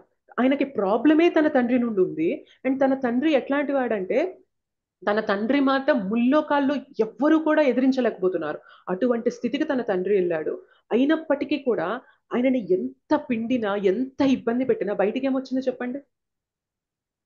భగవన్ భక్తి నామమే మాతాజీ. వచ్చింది. కృష్ణ భక్తి వచ్చారు. నారాయణుడే. నారాయణ నామమే వచ్చింది, అదే ఆయన్ని ప్రొటెక్ట్ చేస్తుంది. అవునా కదా? అంత కవచంలాగా ఎలా ఏం కాపాడింది చెప్పండి? నామమే కాపాడింది. మనకి ఇవాళ మన జీవితంలో వచ్చే కష్టాల నుండి మనకి ప్రొటెక్షన్ పొందలేకపోతున్నామంటే నామాన్ని మనం సిన్సియర్ గా తీసుకోవట్లేదు కాబట్టే భౌతిక కలతలు అనేవి అలా మనల్ని ఉంచేస్తున్నాయి. సో బేసిక్ గా ఈ శ్లోకాలో చెప్తున్నారు, భౌతిక కలతలు అనేవి మనల్ని చింతింప చేయకుండా ఉండాలి అంటే మనస్సుని ఆత్మయందు స్థిరం చేయాలి, సమాధి స్థితిలోకి వెళ్ళాలి అంటున్నారు. మనం మన జీవితంలో భక్తి యోగాలో ఉన్నప్పుడు మనం ఏం తెలుసుకోవాలి అంటే, మనం కూడా మన స్థితిని అలానే మెయింటైన్ చేయాలి అంటే భగవన్ నామాన్ని, సాధనని సీరియస్ గా, సిన్సియర్ గా తీసుకున్నప్పుడు మనకి భౌతిక కలతలు అనేవి మనల్ని డిస్టర్బ్ చేయకుండా ఉంటాయి. అదొక్కటే మార్గం, ఇంకే మార్గం లేదు. మనం కూర్చొని అన్నిటికీ సొల్యూషన్స్ వెతకలేం. ఒకటే solution, taking to Krishna consciousness. భగవద్ భక్తినే సొల్యూషన్. భగవద్ భక్తి చేయడం వల్ల చుట్టూ మారతారా అంటే చుట్టూ మారకపోవచ్చు. ఎవరు మారతారు చెప్పండి? మనం మారుతాం మాతాజీ. ఎగ్జాక్ట్లీ. మార్పు అనేది మనతో మొదలవ్వాలి. మనతో మొదలైనప్పుడే మార్పు చుట్టుపక్కల కూడా చూడగలుగుతాం. మనం ఏం చేస్తామంటే తప్పు చేస్తాం, మార్పు వాళ్ళు మారాలి, వీళ్ళు మారాలి, వీళ్ళు మారాలి అని అనుకుంటూ ఉంటాం. కాబట్టే వాళ్ళు మారరు, మనము మారము, ఎక్కడేసిన గొంగలు అక్కడే అన్నట్లు మనలో అభివృద్ధి అనేది జరగదన్నమాట. అని భక్తిలో మనం తెలుసుకోవాల్సింది ఏంటంటే, నేను సిన్సియర్ అయ్యి నేను శ్రద్ధగా ఈ సాధనని పట్టుకున్నప్పుడు వాళ్ళు మారుతారో లేదో సెకండరీ, కానీ నేనైతే మారుతాను. ఎట్లా మారుతానంటే నా కవచం ఎంత స్ట్రాంగ్ అయిద్దంటే ఎటువంటి భౌతికమైన క్లేశాలు వచ్చినా కూడా ఈ కవచం నన్ను ప్రొటెక్ట్ చేస్తూ ఉంటుంది. అట్లా నేను ఈ కవచాన్ని స్ట్రాంగ్ చేస్తూ ఉండాలి అని చెప్పి మన సాధనని అంత సిన్సియర్ చేస్తూ ఉండాలన్నమాట. అండ్ ఆటోమేటిక్గా ఏమైతే తెలుసా, మనలో ప్యూరిటీ పెరిగే కొద్దీ ఏమవుతుంది అంటే చుట్టుపక్కల ఉన్న వాళ్ళు కూడా మారడం మొదలు పెడుతూ ఉంటారు. ఇట్ టేక్స్ టైం పడుతుంది. కొందరు తొందరగా మారుతారు, కొందరు లేట్గా మారుతారు, కానీ మార్పు అనేది చుట్టుపక్కల కూడా మొదలవుతూ ఉంటుంది అనమాట. ఓకేనా? సో దిస్ ఇస్ అబౌట్ 6.25 శ్లోక. అర్థమైందా? నేను అష్టాంగ యోగా చాలా పైన బాగా చెప్పారు మాతాజీ. చాలా బాగా అర్థమైంది మాతాజీ. చాలా ముందు విషయాలు తెలుసుకున్నాం. ముందు మనమే మారాలన్నది చాలా బాగా మైండ్కి ఎక్కింది మాతాజీ. మాతాజీ, మార్పు మన నుండే మొదలవ్వాలి మాతాజీ. ఏదైనా కానీ మార్పు మన నుండే మొదలవ్వాలి. ఆ మార్పు మనలో తీసుకొచ్చేది ఏంటి అంటే మన సాధన, మన స్వాధ్యాయ, మన సాధు సంఘ, సో మనం Yes, చేసే మాతాజీ. సేవ, ఇవి ఆటోమేటిక్గా ఎప్పుడైతే సెట్ అవుతాయో మనలో సదాచారం వచ్చేస్తుంది. 5S తెలుసు కదా మీకు? సాధన, స్వాధ్యాయ, 5S తెలుసా? S తో సాధన, స్వాధ్యాయ, సాధు సంఘ, సేవ, సదాచార్. సో ఈ 4 మనం శ్రద్ధగా పట్టుకున్నామంటే సదాచారం ఆటోమేటిక్గా మనలో వస్తుంది అనమాట. సో నేను ఇవాళ కోపాన్ని కంట్రోల్ చేసుకోలేకపోతున్నాను, నేను ఇవాళ నాలో వచ్చే అనర్థాలకి నేను బానిసైపోతున్నాను, వీటన్నిటికీ రీజన్ ఏంటి అంటే ఈ 4 మనం సిన్సియర్గా లేం. సాధనలో సిన్సియర్గా లేం, స్వాధ్యాయంలో సిన్సియర్గా లేం, మాతాజీ. సాధు సంఘలో మనం సిన్సియర్గా ఉండట్లేదు, మనం ఏదైతే బెనిఫిట్ పొందాలో అది పొందలేకపోతున్నాం, సేవ చేస్తున్నప్పుడు సిన్సియారిటీ చూపించట్లేదు, కాబట్టే మనలో సదాచారం లోపిస్తుంది. కానీ ఈ 4టిని పర్ఫెక్ట్ చేసేసాం అనుకోండి, మన సదాచారం అనేది ఇంకా మనం చెప్పక్కర్లా. సో ఒక పువ్వు పరిమళిస్తూ ఉందనుకోండి, పువ్వు పలానా ప్లేస్ లో ఉంది అని చెప్పి స్పెసిఫిక్ గా మనం చెప్పాలా? నో చెప్పక్కర్లేదు మాతాజీ, ఆ మాతాజీ. స్మెల్ వల్ల మనకు తెలిసిపోతుంది. స్మెల్ వల్ల తెలుస్తుంది మాతాజీ. ఎగ్జాక్ట్లీ. భక్తిలో మన సాధనలో ఇంటెన్సిటీ పెరిగింది అనుకోండి, ఈ 4టిలో ఈ సదాచారం అనేది ఎట్లా అయిపోతుందంటే వి స్టార్ట్ ఎమినేటింగ్ ఫ్రాగ్రెన్స్ అన్నమాట. మన యొక్క నడవడి అందరినీ అట్రాక్ట్ చేసేస్తుంది అనమాట. అరే భక్తి ఇంత బాగుంటుందా, భక్తి చేస్తే ఇంత ఇంత మంచి లక్షణాలు అనేవి నాలో వస్తాయి అని చెప్పి ఆటోమేటిక్ గా మన సదాచారంతో మనం అట్రాక్ట్ చేసేస్తాం అనమాట. ఒక పువ్వు తన ఫ్రేగ్రెన్స్ తో, తన సువాసనతో ఎలా అయితే పిలుస్తుందో మనం కూడా మన సదాచారంతో పిలవాలి అంటే, ఇది రావాలి అంటే ఈ 4 కరెక్ట్ అవ్వాలి మనలో, ఈ 4 సిన్సియర్ ఉండాలి. అప్పుడు మాత్రమే మనం సదాచారం అనేది తెచ్చుకోగలుగుతాం. ఇవాళ మనలో ఎందుకు సదాచారం ఉండట్లేదు, ఎందుకు మనం కూడా టెంప్టేషన్స్ కి బానిసైపోతున్నాం, కోపానికి ఎందుకు బానిసైపోతున్నాం అంటే ఈ 4 మనలో కరెక్ట్ గా లేవు. ఈ 4ని గట్టిగా పట్టుకొని చూడండి, సదాచారం వచ్చేసినప్పుడు అంటే ఆటోమేటిక్ గా మనలో సదాచారం వచ్చేస్తుంది. అండ్ ఒక్కసారి మనం ఈ 5S అనేది ఫాలో అయిపోతున్నామంటే ఇంకా మనం స్పెసిఫిక్ గా ప్రీచింగ్ అనేది చేయక్కర్లేదు అనమాట. అంటే చెయ్యొద్దు అని కాదు చెప్పేది, మన నడవడికతోనే ప్రీచింగ్ అనేది జరిగిపోతూ ఉంటుంది అనమాట. అటువంటి స్థితికి వెళ్ళగలగాలి మనం. ఓకేనా? అగ్రి చేస్తారా? ఓకే చేస్తాను. మాతాజీ. ఎస్ మాతాజీ. మాతాజీ, ఇప్పుడు ఈ స్పాంజ్ ఎగ్జాంపుల్ అంటే మనని భౌతికంగా ఎవరే ఏదే అనేటప్పుడు మనం ఎలాగ ఉండాలి, అది ఒకసారి కంపారిజన్ చెప్పరు మాతాజీ? అంటే అంతే ప్రభుజీ, ఇప్పుడు మనం స్పాంజ్ వాటర్ ని పీల్చుకొని, ఏ వాటర్ అయితే పీల్చుకుందో స్పాంజ్ ని పిండినప్పుడు అదే వాటర్ ఇస్తూ ఉంటుంది. సో మనం ఓకే. కూడా అంతే, నామాన్ని, భగవంతుని యొక్క గుణగణాల్ని సిన్సియర్ గా తీసుకున్నప్పుడు ఏమైందంటే మనల్ని పిండినప్పుడు కూడా మనం తప్పుగా బిహేవ్ చేయడం తగ్గించేస్తాం ప్రభుజీ. భగవంతుడు, భగవద్భక్తులు ఇంత ఓర్చుకున్నారే, ఇంత సహించారే, మరి నేనేం చేయాలి? నేను ఇన్ని వింటూ, నేను సాధన చేస్తూ భగవన్ నామాన్ని పట్టుకున్నప్పుడు నేనేం చేయాలి అని మన పైన మనకి పట్టొస్తుంది అనమాట. సో ఏమైందంటే మన అనర్థాల ప్రభావంలో కొట్టుకుపోయే స్థితి నుండి బయటపడతాము. అండ్ మనల్ని పిండే కొద్దీ ఏమవుతుంది అంటే మంచి గుణాలే బయటకు వస్తాయి. అరే పక్కన వాళ్ళకి మంచి చేయాలి, నేను చెప్పేటప్పుడు కొంచెం సాఫ్ట్ గా చెప్పాలి. సో కొందరు ఐ డోంట్ నో ఎన్నిసార్లు చెప్పినా ఎందుకు అన్మ్యూట్ చేసేసుకుంటారో నాకు తెలియదు. So this is a minimum etiquette. మనం క్లాస్లో ఉన్నప్పుడు 70 మంది ఉన్నప్పుడు మ్యూట్లో ఉండాలి అనేది మినిమం ఎటికెట్. నేను అందరినీ మ్యూట్ చేసేసి నా క్లాస్ నా పాటికి నేను మోనోలాగ్ లాగా చెప్పేసుకుంటూ వెళ్ళిపోవచ్చు. అలా చెప్తే మీకు ఏమైనా నచ్చుతుందా చెప్పండి? మాతాజీ. దయచేసి అర్థం చేసుకోండి, మనం క్లాస్లో ఉన్నాము, వెనక మాటలు నడుస్తున్నప్పుడు నేను అన్మ్యూట్ చేస్తే అందరికీ డిస్టర్బ్ అవుతుంది కదా అనే విషయం అర్థం చేసుకోవాలి. దిస్ ఈజ్ ఆల్సో ఎటికెట్ తెలుసా, ఒక వైష్ణవ క్వాలిటీ ఇది. 70 మంది క్లాసులో ఉండి వింటున్నప్పుడు నా వైపు నుండి మిగిలిన వాళ్ళకి ఇబ్బంది కలిగించకూడదు అనేది కూడా ఒక మంచి గొప్ప గుణం, వైష్ణవుని గుణం అది. అది మనం నేర్చుకోవాలి. క్లాసులు ఎన్ని రోజుల నుండి వింటున్నాం, తక్కువ మనం అన్మ్యూట్ చేసేస్తాం, లోపల ఏదో మాట్లాడుతూ ఉంటారు, ఆ విషయాలు ఇక్కడికి వచ్చేస్తూ ఉంటాయి. షుడ్ బి వెరీ కేర్ఫుల్, చాలా జాగ్రత్తగా ఉండాలి క్లాసులో అంతమంది కలిసి ఉన్నప్పుడు. ఓకే, సో మనల్ని పిండే కొద్దీ ఏమైందంటే ఏదైతే మంచి గుణాలు అనేవి ఉంటాయో అవి మాత్రమే బయటికి వస్తాయి. ఎందుకంటే భగవంతునితో అసోసియేషన్ అనేది కరెక్ట్ గా ఉంది కాబట్టి మనల్ని పిండినప్పుడు మంచే బయటకు వస్తుంది అనమాట. కానీ నామమాత్రపు సాధన చేస్తామనుకోండి, భగవంతుని అసోసియేషన్ లో మనం కరెక్ట్ గా ఉండట్లేదు కదా. సో మనల్ని పిండే కొద్దీ ఏమైంది, మన అనర్థాలే బయటకు వస్తూ ఉంటాయి అనమాట. సో బేసిక్గా అది మనం అర్థం చేసుకోవాలి. సాధనలో సిన్సియర్ గా ఉన్నప్పుడు భగవంతుని లక్షణాలు మనకు వస్తాయి. అవునా కదా? మనం రోజుకి 2 గంటలు భగవన్ నామాన్ని సిన్సియర్ గా విన్నామనుకోండి, నామానికి నామికి అభేదం అంటారు. అవునా కదా? సో మనం ఏదైతే నామాన్ని వింటూ ఉన్నామో ఆయన యొక్క లక్షణాలు గుణాలు కూడా మనలో వస్తూ ఉంటాయి. యాక్సెప్ట్ చేస్తారా, యాక్సెప్ట్ చేయరా? ఇప్పుడు మనం ఏమంటాం, చెడ్డ వ్యక్తితో మనం సాంగత్యంలో ఉన్నాం అనుకోండి, ఆయన గుణాలు మనతో వస్తాయని చెప్పి చెప్తున్నాం. Yes or no? ఎస్ మాతాజీ. మంచి వ్యక్తుల సాంగత్యంలో ఉన్నాం అనుకోండి, వారి గుణాలు మనకు వస్తాయని చెప్పి చెప్తాం. Yes or no? Yes yes మాతాజీ. మరి 2 గంటలు సిన్సియర్ గా భగవంతుని నామాన్ని తీసుకుంటూ ఎవరి సాంగత్యంలో ఉంటున్నాం అక్కడ మనం? భగవంతుడి సాంగత్యం. 2 గంటలు భగవంతుని సాంగత్యంలో సిన్సియర్ గా ఉన్నప్పుడు భగవంతుడు మనలో అనర్థాలు అనేవి తీసేసి మనలో దైవీ గుణాలు అనేవి ఇవ్వరా? నింపుతారు మాతాజీ. నింపుతారు.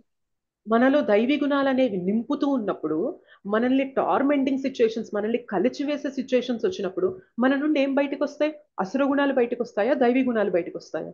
దైవీ గుణాలు బయటకు వస్తాయి.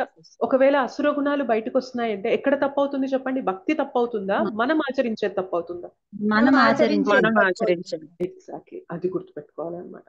మనలో ఇవాళ అసుర గుణాలు బయటకు వస్తున్నాయి అంటే మనం సాధనలో సిన్సియర్ గా లేము, భగవంతునితో సరిగ్గా సాంగత్యాన్ని తీసుకోవట్లేదు. భగవంతుని సాంగత్యాన్ని చక్కగా తీసుకున్నాం అనుకోండి, వద్దన్న దైవీ గుణాలే బయటకు వస్తాయన్నమాట. ఓకేనా? ఇది ఏదో ఓవర్ నైట్ జరిగేది కాదు. ఇవాళ క్లాస్ విన్నాను, రేపు పొద్దున నాలో దైవీ గుణాలు బయటకు వస్తాయంటే అంత సింపుల్ గా ఉండదు. ఇట్ టేక్స్ టైం, చాలా టైం పడుతుంది. ఎందుకంటే ఎన్నో జన్మల నుండి మరకలు పూసేసుకొని ఉన్నామన్నమాట. ఉతకగా ఉతకగా ఉతకగా ఉతకగా మురికి వదిలినట్లు మనం వినగా వినగా వినగా వినగా మనలో అనర్థాలు అనేవి పోతూ ఉంటాయి అన్నమాట. So it takes time, definitely it works. ఇది ఖచ్చితంగా వర్క్ అయింది. ఓకేనా? ఎస్ మాతాజీ. ఎస్ మాతాజీ. ఒక్కోసారి వచ్చి కూడా మళ్ళీ పడిపోతూ ఉంటాం మాతాజీ, సత్సంగం సరిగ్గా లేకపోతే రావడానికి మళ్ళీ చాలా టైం పడుతుంది మాతాజీ. అలాంటి టైంలో కూడా మళ్ళీ మనం భక్తుల్ని, మీరు చెప్పినట్టు భక్తుల్ని పట్టుకోవాలి మాతాజీ, లేకపోతే పడిపోతాం మాతాజీ. బాధ అనిపిస్తుంది కానీ పట్టుకోలేం మాతాజీ.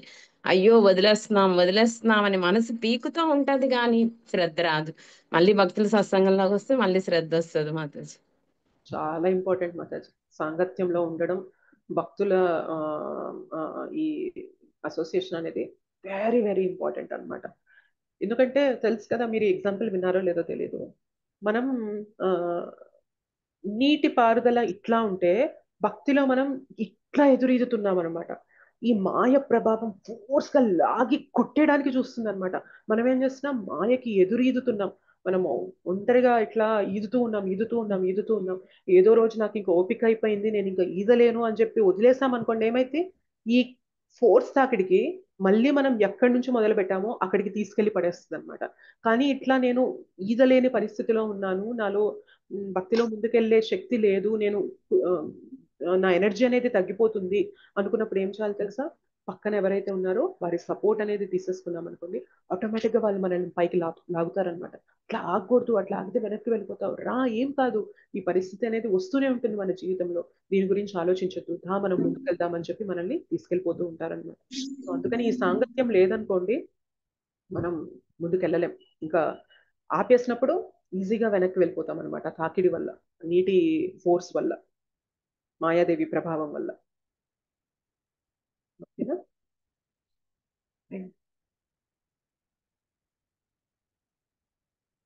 గిరిజా మాతాజీ, మీకు ఏదైనా క్వశ్చన్? హరే కృష్ణ మాతాజీ. ధన్యవాద ప్రణాం మాతాజీ. మాతాజీ, ఈరోజు మీరు చెప్పిందంతా నా కోసం చెప్పినట్టు అనిపించింది మాతాజీ. అందరికీ సింక్ అవుతుందేమో, ఇవాళ అయితే నాకే అనిపించింది.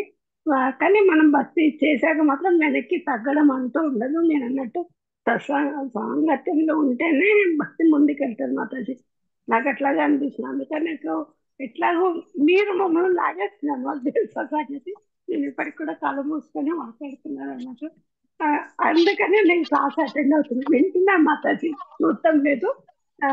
నాకు అసలు ఎందుకో సడన్ గా వాయిస్ తగ్గిపోయింది, బాగా వచ్చింది, తగ్గిపోయింది. అందుకని మీకు మెసేజ్ పెట్టాను.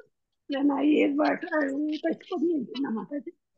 అంటే మీరు చెప్పినట్టు భక్తిలో మనం ఎంత సాధన చేస్తా ఉంటే సాధన ఒక్కటి సరిపోదు ఉంటుంది. మీరు అన్నట్టు సత్సంగతి ఉండాలి. నలుగురితో మనం భక్తి గురించి మాట్లాడుతుంటూ వింటూ ఉంటుంటే అప్పుడే సాధనలోకి వెళ్ళగలం, లేకపోతే అక్కడ సాధన అయిపోతుంది. కానీ ప్రస్తుతం నేను సాధన ఆపుకోవడం కానీ ఆపాలని అనుకోవడం కానీ ముందు చేయటం కానీ మాతాజీ మీరు చెప్పేది కూడా నాకు చాలా అంటే చాలా ప్రోత్సాహం అనిపిస్తుంది అన్నమాట. అందుకని నేను కంపల్సరీ మీ క్లాసెస్ వింటాను. ఎప్పుడో ఓ రోజు వినకపోతే చాలా బాధపడతాను మాతాజీ, అయ్యో నేను ఇవాళ వినలేదని. తర్వాత రికార్డు విన్నాను, ఎంతైనా రికార్డు విన్నది అంత సంతృప్తిని ఇవ్వాలి మాతాజీ నాకు. అందుకని నేను కంపల్సరీ వింటున్నాను. ఈ రోజు మాత్రం చాలా ఫస్ట్ శ్లోక ఏంటి ఇప్పుడు ప్రతిదీ కూడా నాకే సింక్ అయింది మాతాజీ. అది నేను షేర్ చేసుకోవాలనుకున్నాను. భక్తిలో మాత్రం తప్పనిసరిగా అంటే నేను మామూలుగా చాంటింగ్ చేస్తాను, దేవుడికి నాలుగు ఏది వండుకున్నా ముందు దేవుడికి నివేదన చేసి అనే తిన్నాను మాతాజీ. నిన్న హాస్పిటల్లో ఉన్నా కూడా నేను బయట వెళ్ళింది మాతాజీ, ఇంటికి వచ్చాక వెళ్ళి అట్లా ఉంటుంది. నేను ఎప్పుడైనా బయట తిండి అసలు ఇష్టపడను, 99% ఇంకా తప్పదు అనుకున్నదే సిద్ధాంతం. మాత్రం భక్తిని వదలేదు మాతాజీ, మిమ్మల్ని కూడా వదలను. ఏదన్నా ఉంటే మీతో షేర్ చేసుకుంటా మాతాజీ నేను. ఎందుకంటే మీరు నన్ను చాలా ప్రోత్సహిస్తారు. ఒక తల్లిని ప్రోత్సహించినట్టు అన్న కాదు, మీరు ఇలా చేయండి అని. అంటే మీరు చెప్పే ప్రతి శ్లోకాల ప్రతి అందరిలో కూడా నేను నీకోసమే చెప్తున్నాను గిరిజా మాతాజీ అన్నట్టు ఉంటుంది నాకు. అందుకని నేను అలా వింటూ ఉంటాను మాతాజీ. నేనన్నా తప్పుగా మళ్ళీ తప్పుగా అంటే మీరు చెప్పేది మాత్రం నేను 99% అంటే 70% పాటిస్తాను మాతాజీ. అంటే కొద్దిగా శ్లోకాలు చదవటము అది మాత్రం కొద్దిగా చదవటం చేయటం లేదు మాతాజీ, అవటం లేదు నాతో. ప్రయత్నం చేస్తున్నాను కానీ చదవడం అవటం లేదు మాతాజీ. అదొక్కటి మాత్రం నాలో పొరపాటే, నేను అదే చెప్తున్నాను. నా పొరపాటుకు నేను సిగ్గుపడుతుంటాను. ఇదివరకు చదివేదాన్ని మాతాజీ. నాకు సాహిత్యం అంటే చాలా ఇష్టం ఉండేది, అలాంటిది ఎందుకు చదవలేకపోతున్నాను అనిపించింది. ఈ 2-3 నెలల నుంచి అదే డిస్టర్బెన్స్ ఉంది మాతాజీ. ఇప్పుడు ఇంకో 2 టెస్ట్ తీసుకోమన్నారు డాక్టర్. నేను మాత్రం వింటూ ఉంటాను Mataji. Please Hare Krishna, A doubt వచ్చినా మీకు మాత్రం మెసేజ్ పెడతాను. తప్పకుండా Mataji. Thank you Mataji. Hare Krishna. Hare Krishna. So ప్రతి ఒక్కరికి కూడా వారికి సపోర్ట్ ఇచ్చే వాళ్ళు ఉంటారు మాతాజీ. ఇప్పుడు నేను మా శిక్షా గురువుల్ని పట్టుకుంటాను, సో మీరేంటంటే మీకు శిక్షణ ఇచ్చే వాళ్ళని మీరు పట్టుకుంటూ ఉంటారు, వారు వారి శిక్షా గురువులను అట్లా పట్టుకుంటారు. అట్లనే మనం ఒకరి సహాయం ఒకరు తీసుకుంటూ ముందుకు వెళ్తూ ఉండాలి. ఇక్కడ ఎవరం కూడా ఒంటరిగా మనం ప్రయాణం చేయలేం కాబట్టి సో సాంగత్యం యొక్క బెనిఫిట్ ని చక్కగా వినియోగం చేసుకోండి. మనకి కృష్ణ చెప్తారు 10.10లో, మచ్చిత్త మద్గత ప్రాణ బోధయంత పరస్పరం కథయంత నిత్యం తుష్యంతి. సో భక్తులు భగవంతుని యొక్క నామాన్ని, భగవంతుని యొక్క గుణగణాల్ని చర్చించుకుంటూ ఒకరికొకరు పరస్పరం చర్చించుకుంటూ ఎంత ఆనందాన్ని ఎంత తృప్తిని పొందుతారు అని భగవంతుడే చెప్తారనమాట. సో అట్లా మనం భగవంతుని గురించి మాట్లాడుతూ భగవంతుని గుణగణాలు చేస్తూ మన జీవితంలో వచ్చే ప్రాబ్లమ్స్ నుండి ఈజీగా బయటికి రావచ్చు అనమాట. అట్లా మనల్ని ఫెసిలిటేట్ చేసే వాళ్ళు ఎవరు అంటే మనకి తోటి డివోటీస్ అనమాట. మరి సాంగత్యం అనేది చక్కగా తీసుకోండి, భక్తిలో అందరు కలిసి ముందుకు వెళ్ళొచ్చు. ఓకే, కమలా కుమారి మాతాజీ. హరే కృష్ణ మాతాజీ. హరే కృష్ణ మాతాజీ. హరే కృష్ణ కమలా కుమారి మాతాజీ. మాతాజీ ఇప్పుడు ఈ చాప్టర్ అంతా కూడా ధ్యాన యోగం మన వల్ల ఈ కలియుగంలో సాధ్యం కాదు అని భక్తి యోగం కోసం చెప్తున్నారు కదా మాతాజీ. మొత్తం ప్రతి శ్లోక కూడా మనకి మీరు చూసినట్లయితే వారు దాని గురించి చెప్తారు, భక్తి వైపు తీసుకెళ్లిపోతారు దాని. కాబట్టి మనము ఇందులో కూడా మొత్తం అంతా భక్తినే పట్టుకోవాలి. ధ్యాన యోగం మన వల్ల అసలు ఇదే చేయలేకపోతున్నాం, అది ఇంకా కష్టం కాబట్టి ఇంకా దాని మీద అసలు కాన్సన్ట్రేషన్ పెట్టకూడదు కదా మాతాజీ. మనం భక్తినే చూసుకోవాలి కానీ తెలుసుకోవాలి, ఎవరైనా ఏమైనా ఎప్పుడైనా అడిగినప్పుడు మనం చెప్పడానికి తెలుసుకోవాలి. అందుకనే క్లాస్ మీద ఎక్కువగా కొంచెం భక్తి వైపే తీసుకెళ్తున్నాను నేను, ఎందుకంటే అది మాతాజీ అర్థమైంది. అది బాగుంది మాతాజీ, మాకు చాలా బాగుంది క్లాస్ మాతాజీ. హరి బోల్ మాతాజీ. సో మచ్ మాతాజీ. Hare Krishna. Hare Krishna. Thank you so much మాతాజీ. సారీ, ఇంకెవరికైనా ఏదైనా క్వశ్చన్స్ ఉంటే ఈసారి క్లాస్లో చూద్దాము. నాకు కొంచెం లేట్ అయిపోతుంది, మా పాపని స్కూల్కి పంపించే టైం అవుతుంది కాబట్టి. సో వాంఛా కల్పతరుభ్యశ్చ కృపా సింధుభ్యేవ చ పతితానాం పావనేభ్యో వైష్ణవేభ్యో నమో నమః. అనంతకోటి వైష్ణవ వృంద की जय, శ్రీల ప్రభుపాద్ की जय, శ్రీల గురుదేవ్ की जय, నితాయ గౌర ప్రేమానందే, హరి హరి బోల్. థ్యాంక్ యూ సో మచ్ మాతాజీ సింప్రభుజీస్. హరే కృష్ణ. హరే కృష్ణ మాతాజీ. దండవతి ప్రణామం. హరే కృష్ణ. ధన్యవాదాలు. మాతాజీ. ధన్యవాద ప్రణామం. ధన్యవాద ప్రణామం.